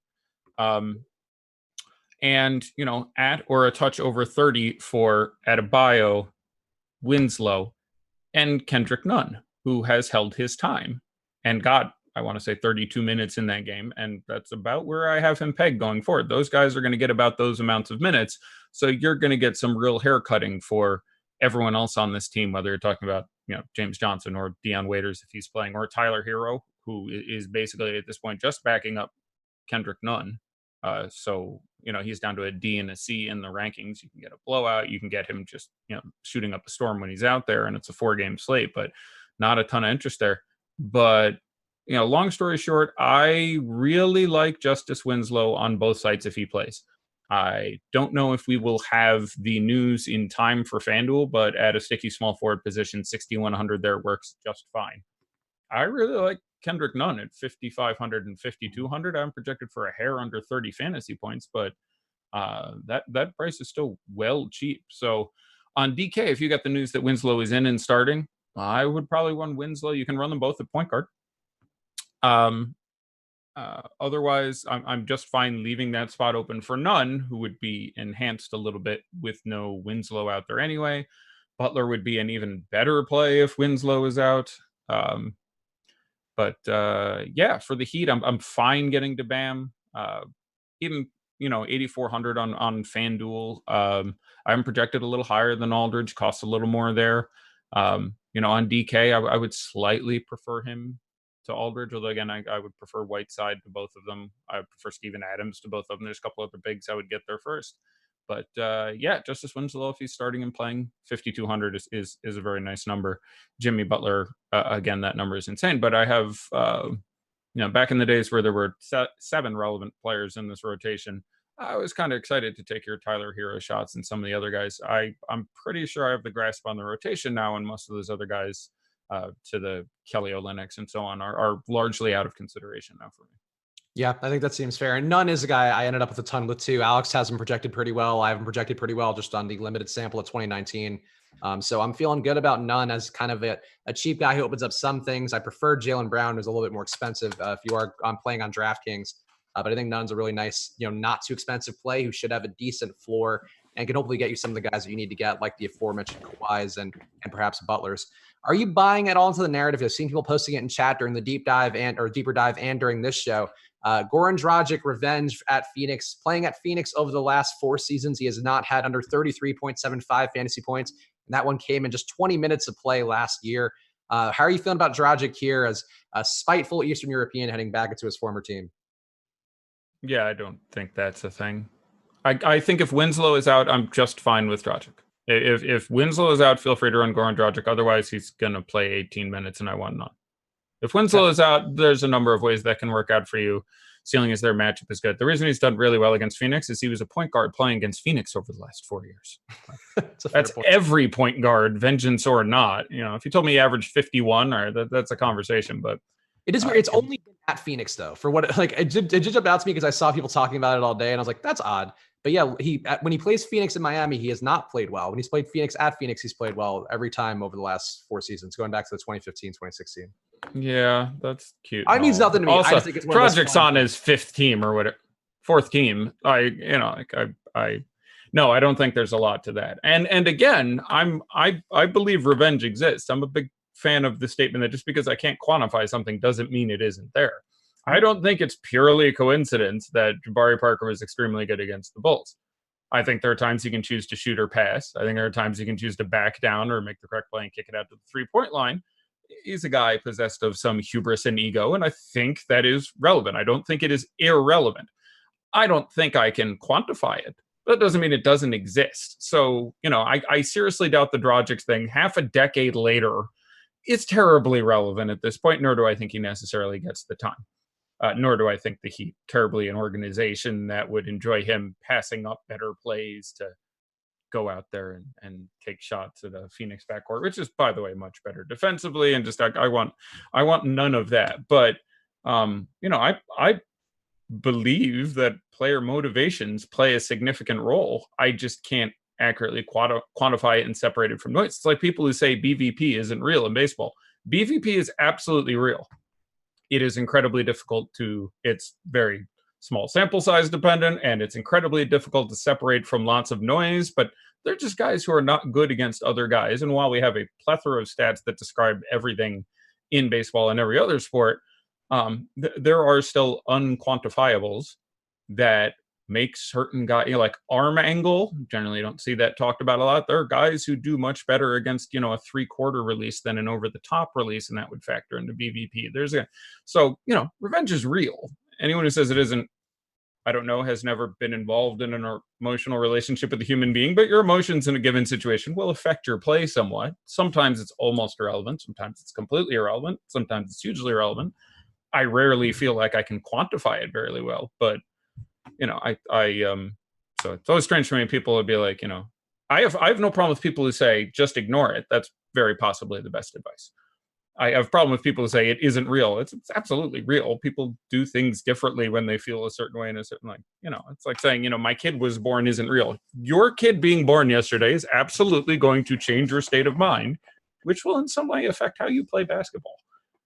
I can't quantify that. Some guys can be positive, some guys it's going to be negative. It's like a crunch time thing. People are like, crunch numbers aren't real. Crunch numbers are absolutely real, and there are players who are much better in crunch time than players who aren't. It's just really difficult to quantify that, know who it is, and put a number on it. So there's 3 minutes of a lecture no one wanted.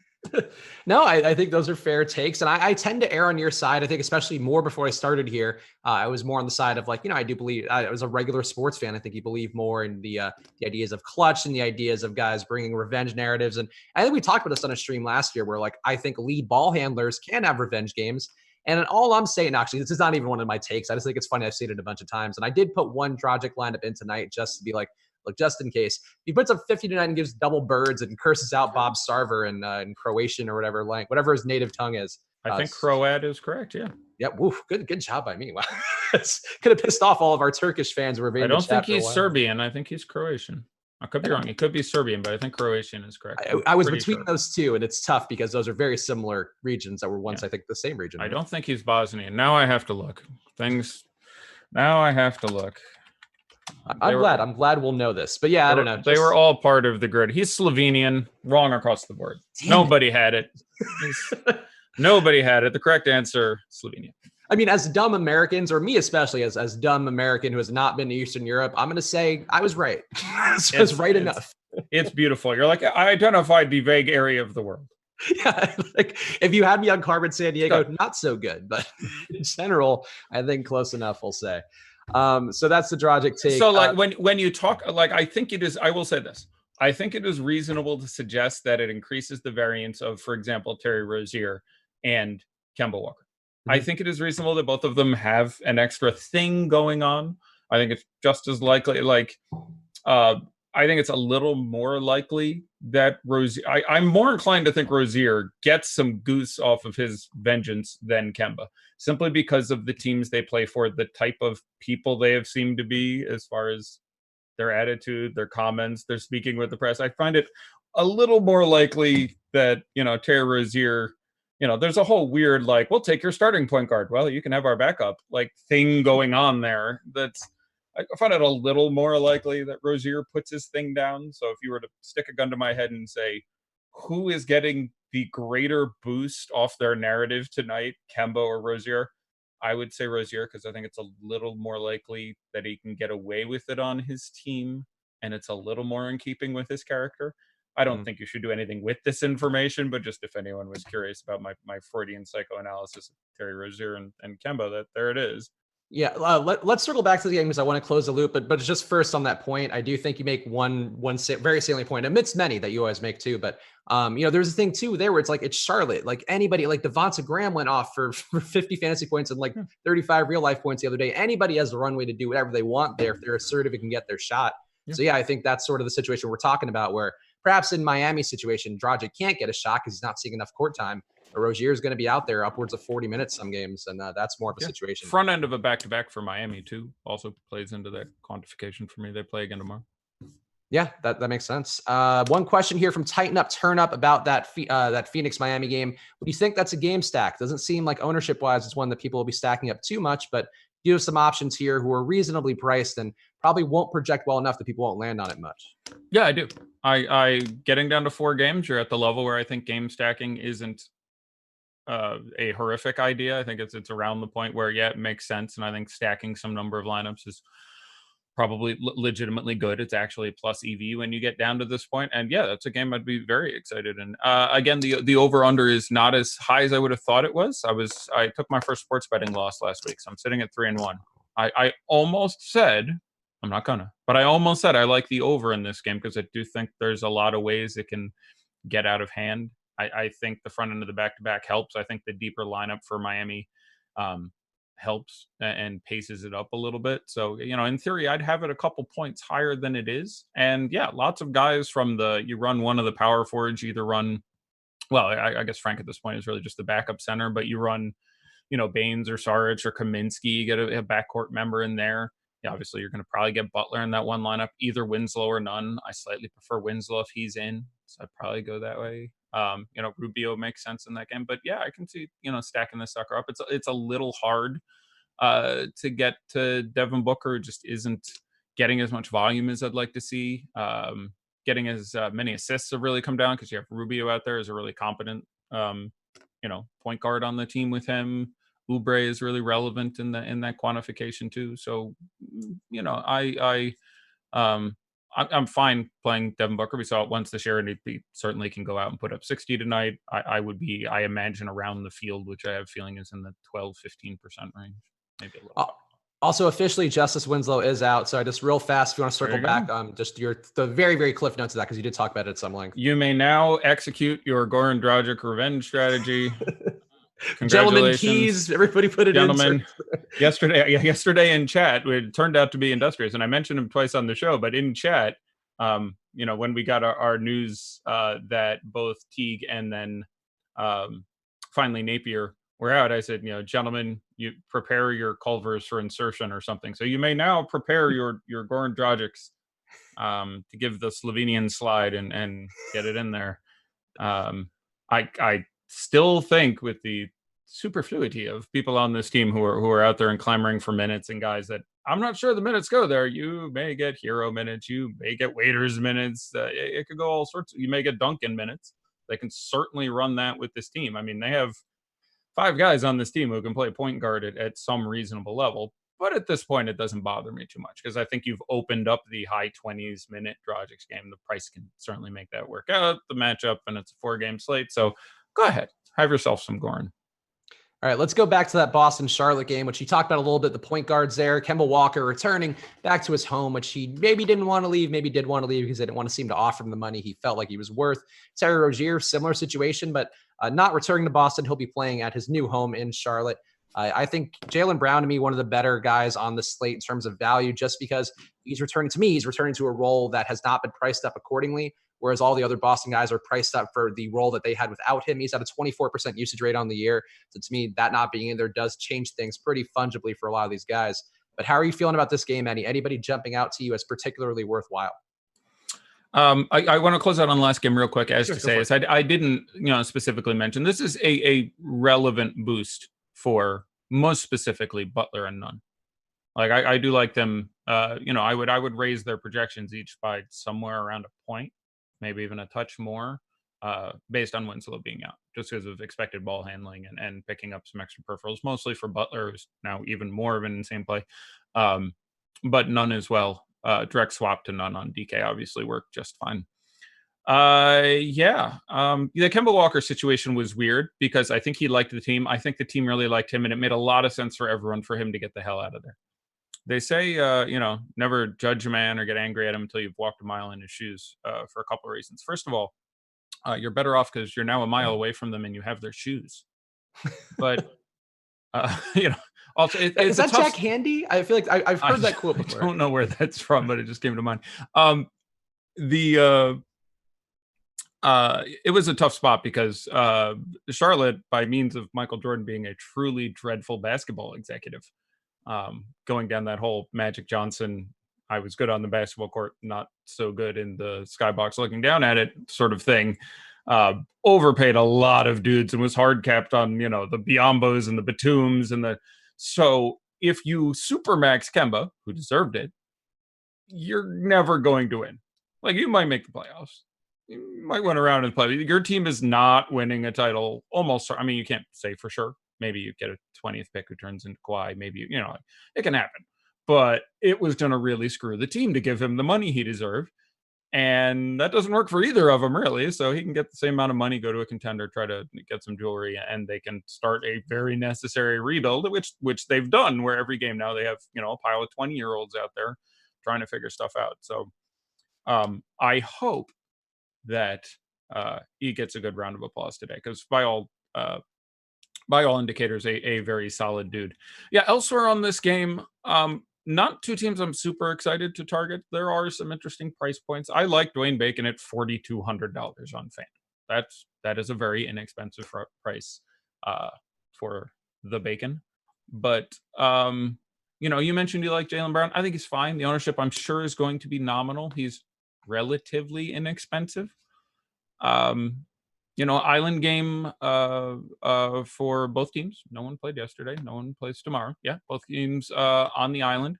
On FanDuel now, Tice is very sexy. And on DK, he's in play. And even Robert Williams now makes sense as sort of a GPP punt. So I have a little more interest than I did a while ago with the news that Ennis the Menace isn't going to play. But not a game I'm super looking to target. I like playing some Rozier. Again, if you're going to tell me one of these guys went out and took 50% more shots than they normally do, I find that a little more likely to be Rozier than Kemba. And Kemba's just not cheap enough. I like Kemba Walker as a player. If Kemba's in the 8s, this is a different conversation. But setting aside, if you're playing on DraftKings, I've really got to play Jimmy Butler for $2,000 less. On DraftKings, Lillard is cheaper, who I've projected a few points higher, setting aside all sorts of junk. And again, I'm not the world's biggest fan of Lillard, but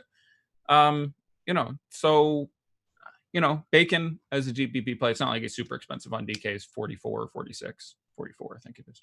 That makes plenty of sense. He's a guy we have seen get 30 minutes, I want to say 3 times this year, get 30 fantasy points a couple times this year. And coming off the actual negative fantasy point game yesterday, not injury based. That's rare. That's hard to do. I like getting some Bacon in my life. I think Bridges is just fine to play on a small slate. I do think he has a bigger ceiling than we've seen thus far. I've really enjoyed his athleticism. His defense has been markedly better this year. I've enjoyed Bridges so far this year. That price is cheap. Small forward on FanDuel, as always. It is a bog of nothingness. So, outside of Kawhi, obviously, and a couple other value options. So I'm a fan of some Bridges there. Zeller, I don't get getting to Zeller in a world of Steven Adams and Hassan Whiteside. Like, I think it's more likely than not that he gets minutes back into the high 20s. Probably. I think there is a ceiling there against, an undermanned Boston front court that is excellent in backcourt and wing defense. So certainly some usage could flow there. We saw some big games out of him earlier this year. If randomly PJ Washington turns up out, that would make me a little more interested. But in a vacuum, I can't match the ownership on Cody Zeller. That seems too high for me. He's nice and cheap. Yes, there's absolutely a ceiling there, but I'm going to play more frequently. Derek Jones Jr. is in. Chris Silva is in for the Heat. Deion Waiters is still questionable. Okay. Yeah, all key news. And Washington is confirmed starting. So, yeah, Charlotte, not a lot. Boston, the bigs. I don't want to dismiss, Gordon Hayward looking really, really good last game. Price increased pretty dramatically, pretty quick on DraftKings, a little better on FanDuel. And again, small forward, where I'm much more inclined to take shots where there's only one player who projects worth his price, really.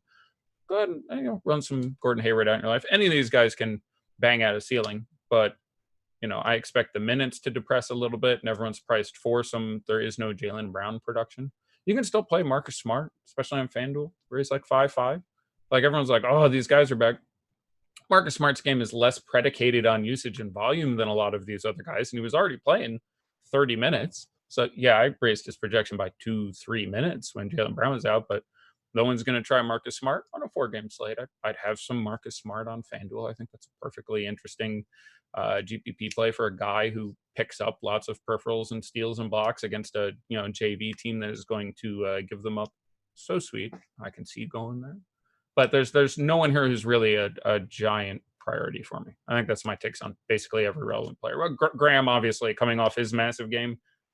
disinclined to think that happens again in what's a fairly difficult matchup with lots of, good on-ball defenders. Obviously not out of play, priced where there's obviously a ceiling where he can destroy that price, but not a priority for me. I will try to look to other guys. Okay, yep, that seems fair. I know you mentioned a lot of the guys there, but just want to circle back real fast on Daniel Tice and how you're feeling about him, because his ownership is still pretty low, even though he's going to be getting one more start here. It looks like, at least with Cancer not getting his butt back in the lineup, I guess would be the best way to put that. I'm a big fan. I'd rather Steven Adams. The FanDuel price is brilliant. I want to say 48, and he's power forward, so yum yum yum. All big fan of that. He's now, and power forward is pretty much garbage, so he's now the best power forward on FanDuel. Stop. DK price not as juicy. Other guys in the price range, definitely gets interesting for me, but matchup fine, especially if they continue to limit Zeller. But even with him out there, it hasn't been wonderful. Their interior defense has been porous, put mildly. So I like Tice baby, if that's where you end up. All right, let's close that out, or not close it out, but let's get to the last game we haven't touched on really much at all. Oklahoma City at San Antonio. You mentioned Steven Adams being a play, and we have some questions too, which I feel like might be worth hitting up on top. Sure. Because this is a general lineup one. Adams or Baines, which way are you leaning there, and how are you feeling the merits of each? And then just talk about this game and what you're feeling in San Antonio, where it looks like LaMarcus Aldridge still getting pretty chalky. Everything else here not too highly owned. Yeah, and Aldridge hasn't been bad. Not rebounding anymore. Not rebounding that well. Oddly, a lot of those rebounds, even with him playing a greater percentage of his time at center, I think this year than he has in years past. Just DeJounte Murray, the number one guy who is. And Lyles too. Lyles over 12 rebounds. Lyles, yeah, dozen rebounds, 2 of the last 3. That's right. He's been pulling them down. So I think a lot of that is small sample. I don't think Lyles is a very decent rebounder, but he's not in, say, Aldridge's tier, nor is he as well positioned. So I think some of this is small sample size. We'll see.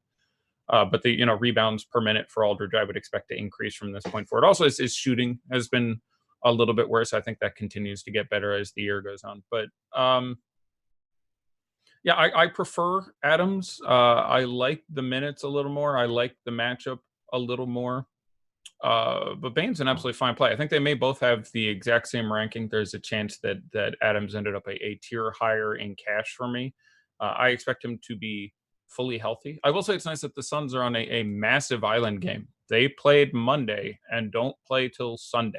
So they actually have 2 days off on both sides of this game. So if you're looking for reasons to play, Baines, Booker, etc., Rubio, certainly they will have infinite rest on both sides of this. So I can certainly see using that as some justification to break some ties in your mind. But Thunder, I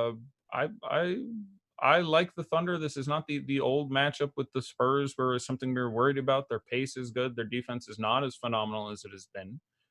And these guys are all priced really well. 71 now on Shai Gilgeous-Alexander. Yeah, that's pretty exciting for me. Jimmy Butler kind of screws that pooch a little bit, but he still projects around 40 fantasy points for me. That's pretty nice at 7,100. Chris Paul still sitting in the mid 6s. Dude is just going to make a couple extra threes one of these games and put up 45 at low ownership because he's been terrible. Steven Adams, we've talked about. 5,400 is just well too cheap for him. I like Whiteside more at his price. I like Baines quite a bit. He'd probably come in number 3 for me, but hard to get away on DK, especially from Adams Whiteside for me. Yeah, Chris Paul too. I think it's worth noting over 25%, or at least around 25% usage 3 out of the last 4 games. So he's kind of turning it on a little. Yeah, get a little more involved. I don't know if he just came in out of shape or just wanted to let Shai get his footing first, but it does seem he's taken enough away. And San Antonio just kind of seems like a matchup where Chris Paul, just his general know-it-allness and know-how will kind of come in advantage here, even though that defense isn't as good as you mentioned. Yeah, I'll be interested to see specifically how they align defensively as far as a primary defender on him, whether or not that assignment goes to DeJounte or not. But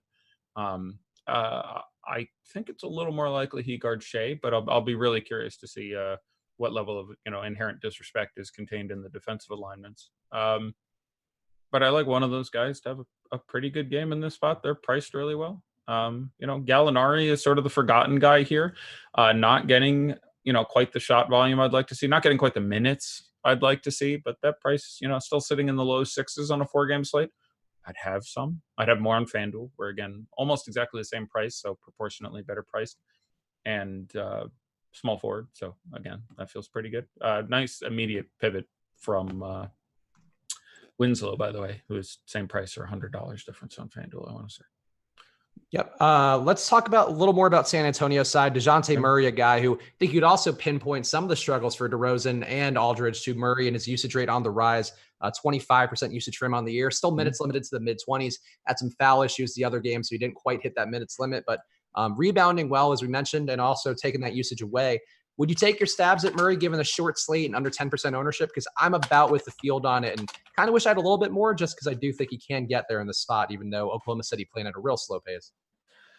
Yeah, I'm generally going to stay under. I'm a huge DeJounte Murray fan. I don't think his production is sustainable. That's just where I come in. If his ownership is 8-10%, I'd try to get on top of that, but I have a feeling it's still going to hold a little higher than that. I just can't think he's going to continue to score that many points. And it's not a great matchup, and just there's just other places I would rather spend the money. I would have some F5, but it'd be 20 lineups until I got my first share of DeJounte Murray. I understand someone wanting to go there, but just minutes, man. I can't get away from minutes. Looking at the value plays, looking at the centers, I'm just like Rodney Hood. The reason I like Rodney Hood, didn't look good last game, and coming back from what looked like it was going to be a really significant leg injury, turned out to be not that bad. But every game this year had been playing his 30, 31, 32 minutes and giving you a sustainable high teens, low 20s number. Put up a real stinker in the last game. So, I might get away from Rodney Hood and play Kent Bazemore for some immediate leverage. A couple other guys there, and just but DeJounte Murray, there's just guys who I think are going to play 9 more minutes, and I can't get away from 9 more minutes. Is it possible DeJounte Murray goes out and puts his thing down in a difficult matchup? Absolutely. He's done it a couple times this year, as well as a couple times in easier matchups, but it just doesn't math out for me. I don't get to it yet. Huge fan of the guy. Can't wait for 30 minutes, but I don't think we're there yet. So. Okay.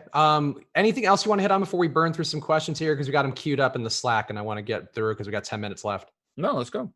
All right. Let's see. First one up in single entry. Would you prefer Steven Adams or Whiteside on FanDuel? I think my guess is you're going to prefer Whiteside, but you tell me. It would depend on their ownership on FanDuel, and I have not looked at our FanDuel ownership, but it would be reactive to that. But guessing at what they're owned, I think on FanDuel, Whiteside 7.5 and Adams is 6 flat. I would be more inclined to play Whiteside. I think there is a Whiteside 33 and Adams 9 on FanDuel, according to the most. Oh no, that's DraftKings. Sorry. He's Adams, 9. Wait, hold on. Time out. Yeah, 9 on DK. Adams is 9 on DK. According to the last run, yeah, which surprises me too. But apparently that's what we have as of 11 minutes ago in the ownership projections. I'm in. I like it. Yeah, I have a lot more Adams. I mean, Alex is very bullish on Adams earlier today on his premium last year. That makes me exciting. That makes me exciting. I mean, I'm just inherently exciting, but that makes me excited that Adams is similarly complimentary of the big Kiwi. On FanDuel, it's 26% to 12%, just about. Whiteside favored. Yeah, I probably still prefer Whiteside, but that's very close. But I generally think I'm going to play Hassan Whiteside. I have Hassan Whiteside projected for 29 minutes and 45 fantasy points tonight. Any thoughts on Frank Kaminsky tonight? And also piggybacking off of that, would you prefer Kaminsky or Lyles in cash on FanDuel? In cash, I don't really want to play either of those players. But if I had to play one, I would play Kaminsky. Again, getting more of his time at the 5 now, so some real negative correlation with Baines. Coaches, brought McCall Bridges back into significance, who I ranked at $3,200. He's getting time at all the wing positions at this point, so that Frank can back up Aaron down low. But between those two guys, I would take Aaron. What was the other? I think there was a first question. Oh, it was just general thoughts on Kaminsky, which doesn't seem like you're that optimistic about him. I mean, FanDuel, with Tice existing now, I feel pretty bad about it. Like before Tice was a thing and we thought Canner was going to play and start, then FanDuel on power forward was a real crap show. Like it was bad. So now I'm going to play Tice in that spot most of the time. I just feel much, much better about the projection. You can play Frank, especially on FanDuel, where he's 44, I think, at a bad position. It's not like Tice is etched in stone, but I'm not super bullish. I think he's Actually, with the changes to the lineup, we'll continue to see the minutes closer to 20 than 23, which he was sort of just getting the Saric time split there a lot of the time, where you get, Saric 25 and him like 23.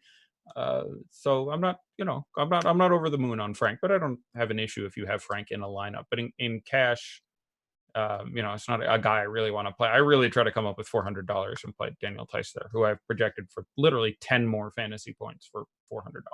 So for Don't Embiid My Status, any preference between Saric and Frank Kaminsky on FanDuel? Even at their prices, I would rather play Saric. I think it's more likely, as in at all possible, that you get, it's at all possible out of Frank if he had something happen to Baines, but it's more likely that you get 30 minutes out of Saric. I like the individual matchup a touch better.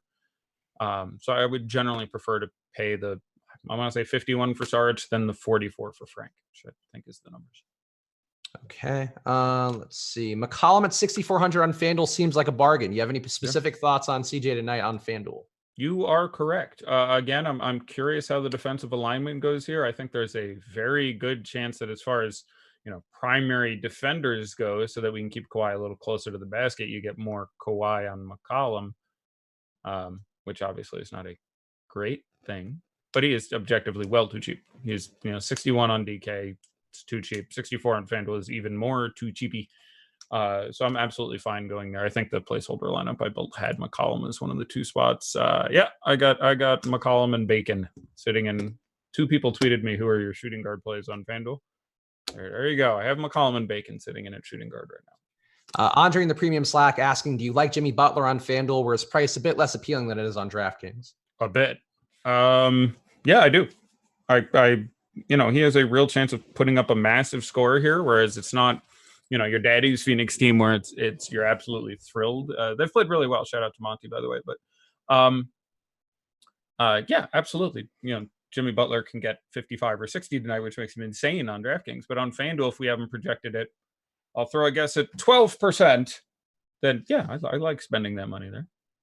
Moses got 3 points out just real fast. 5 players with potential revenge tonight. So good day to queue up your favorite Emily Van Camp's drama on TV. Tyler Johnson, Dragic, Rozier, Kemba, Mo Harkless.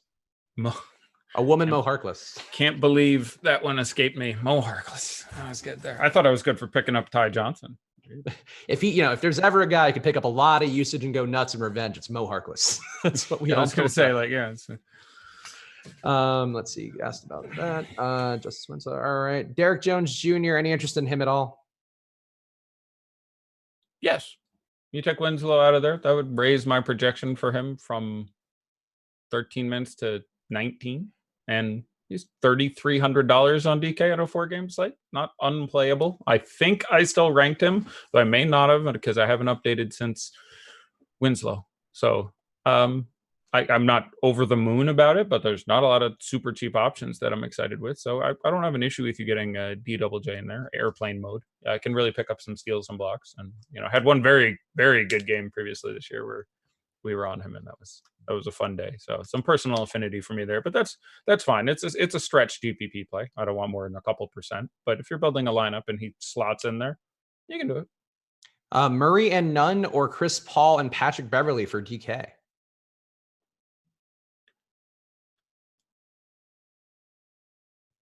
I play Chris Paul and Pat Beverley. That's close because I really like playing Kendrick Nunn. He's going to be under-owned, I expect. I don't know what I'm going to check and see if we have an update, what we have ownership, but $5,200 Kendrick Nunn that's really solid play.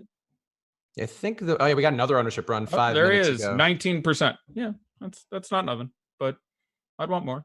So, but you almost got me on DeJounte Murray's side, but I have to go the other side still barely. I like both those men as well. Good men and thorough. Yeah, I like them. I like the upside for Murray for a tournament guns, and we talked about Nunn. Like we both like Nunn quite a bit, so I would go that side. But I do think CP3 is a good play too. So I'm just not on Beverly at all. I think he needs that usage glut to go around. Yeah, it's not just that. Again, I repeat, 39 minutes. I believe he also played 39 minutes. Wait, he played 35. He played 35, but still 35 minutes, and Kawhi is back in this. I'll still go that side. 35 minutes are another man's 39. He ages in dog years with the minutes that he plays. Dude works hard. For a DK GPP, Rubio and Dragic or Shea and Patrick Beverley. I'll take Rubio and the Dragon. Yeah, there we go. Get a little revenge. Favorite punt power forward on FanDuel, not Tice. Who would it be? God. Let's see. So it depends what counts as a punt. If I get Frank at 44, it's probably going to be Frank. Other than that, I'm dealing with Tolliver and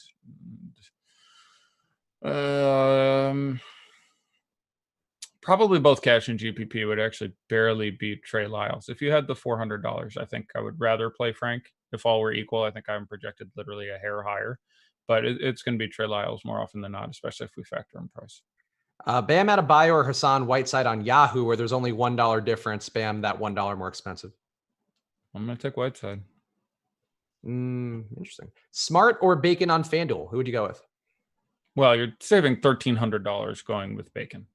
But in one lineup, I'd be more inclined to play Bacon, as we've established, because I built one lineup and he's in it. So Shea and Hood or Nunn and Brown for DK Cash?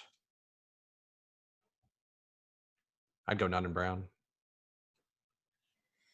Yeah, Cash is where my concern is with Brown. He said he thinks he'll play his full minutes. I think that's the most likely scenario. But again, it's a deep team. If they go, it's first day back, we're going to, Brad just decides to give him 28, wouldn't shock me.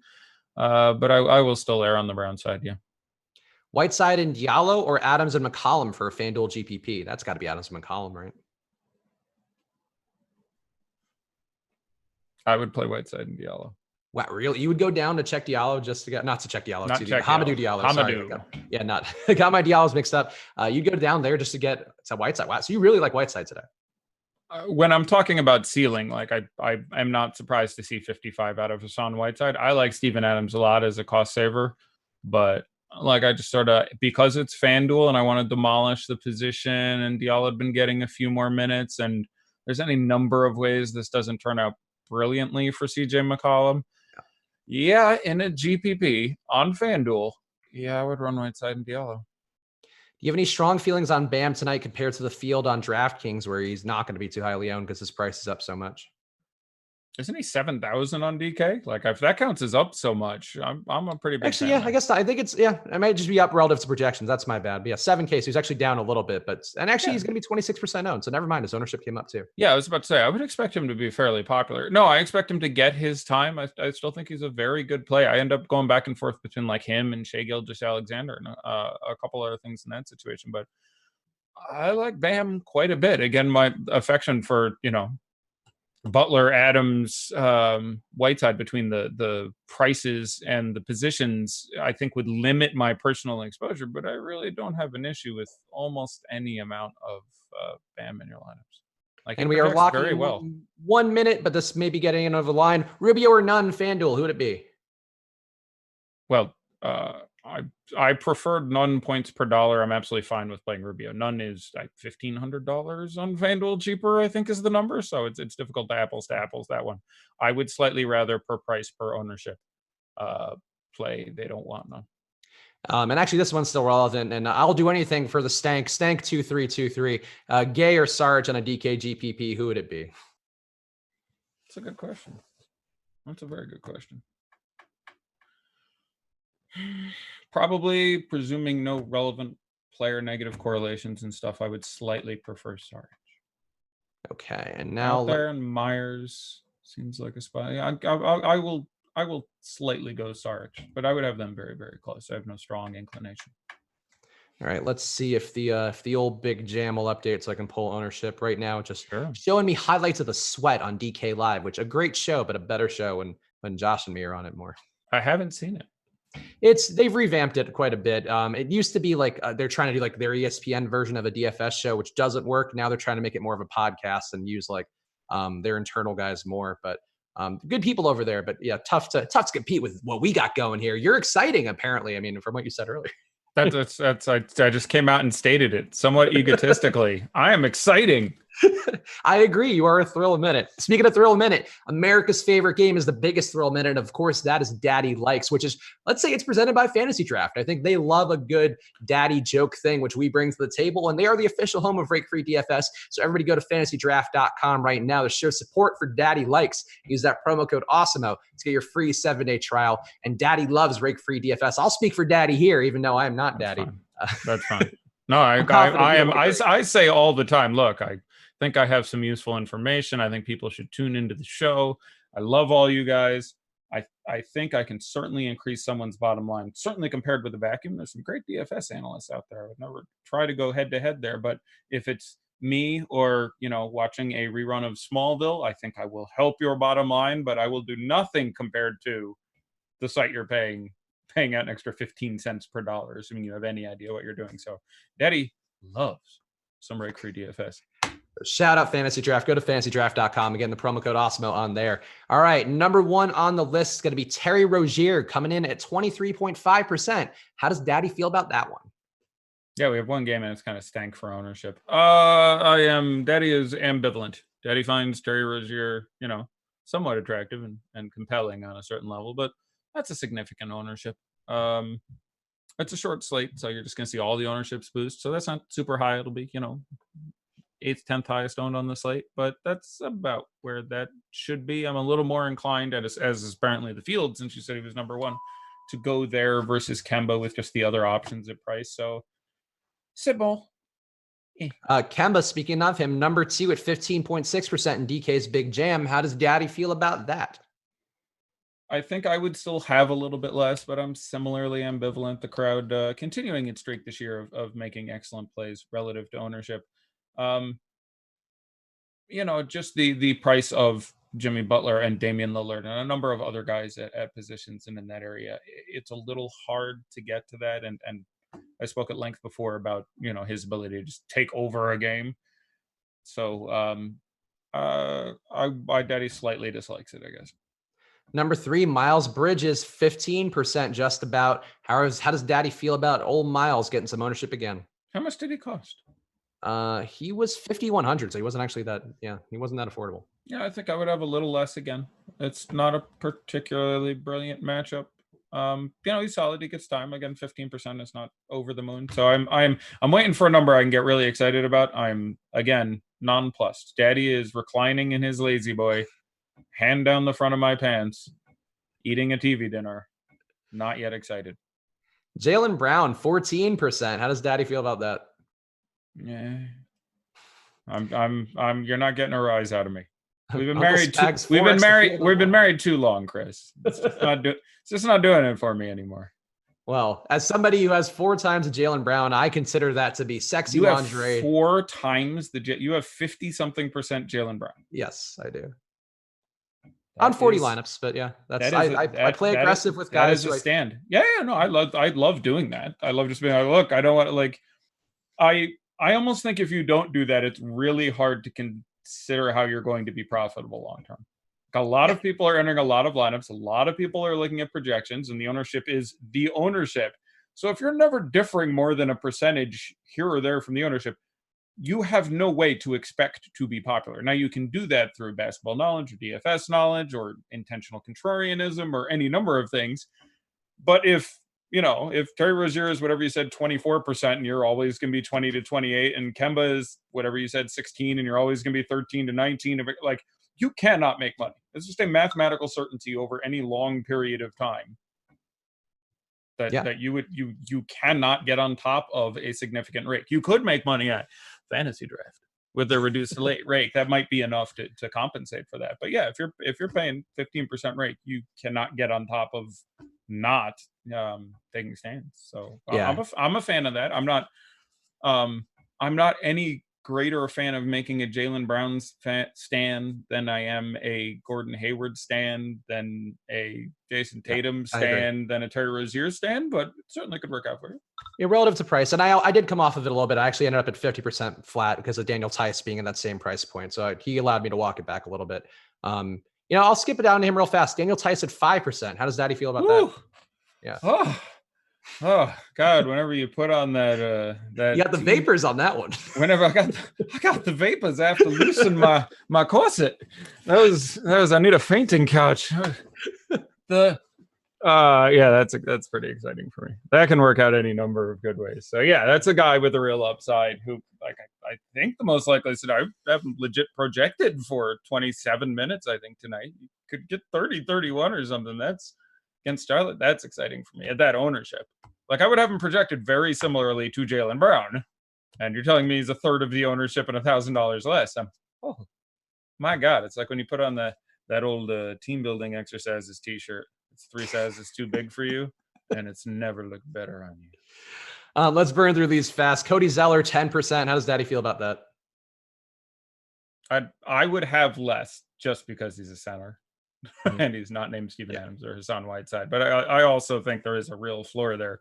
Yeah, 2 games in a row, and not, there was not a sniper in the stands. There was not Ebola or something. Dude just legit played 17 to 20 minutes, including in a really close game. I don't know why you would do that. Like, that just seems like a bit of a risk. Now, like, is there a ceiling? Sure. It's again a really, really undermanned Celtics front court. You may get 50 out of him tonight, but I think that is I think 10 is still too high.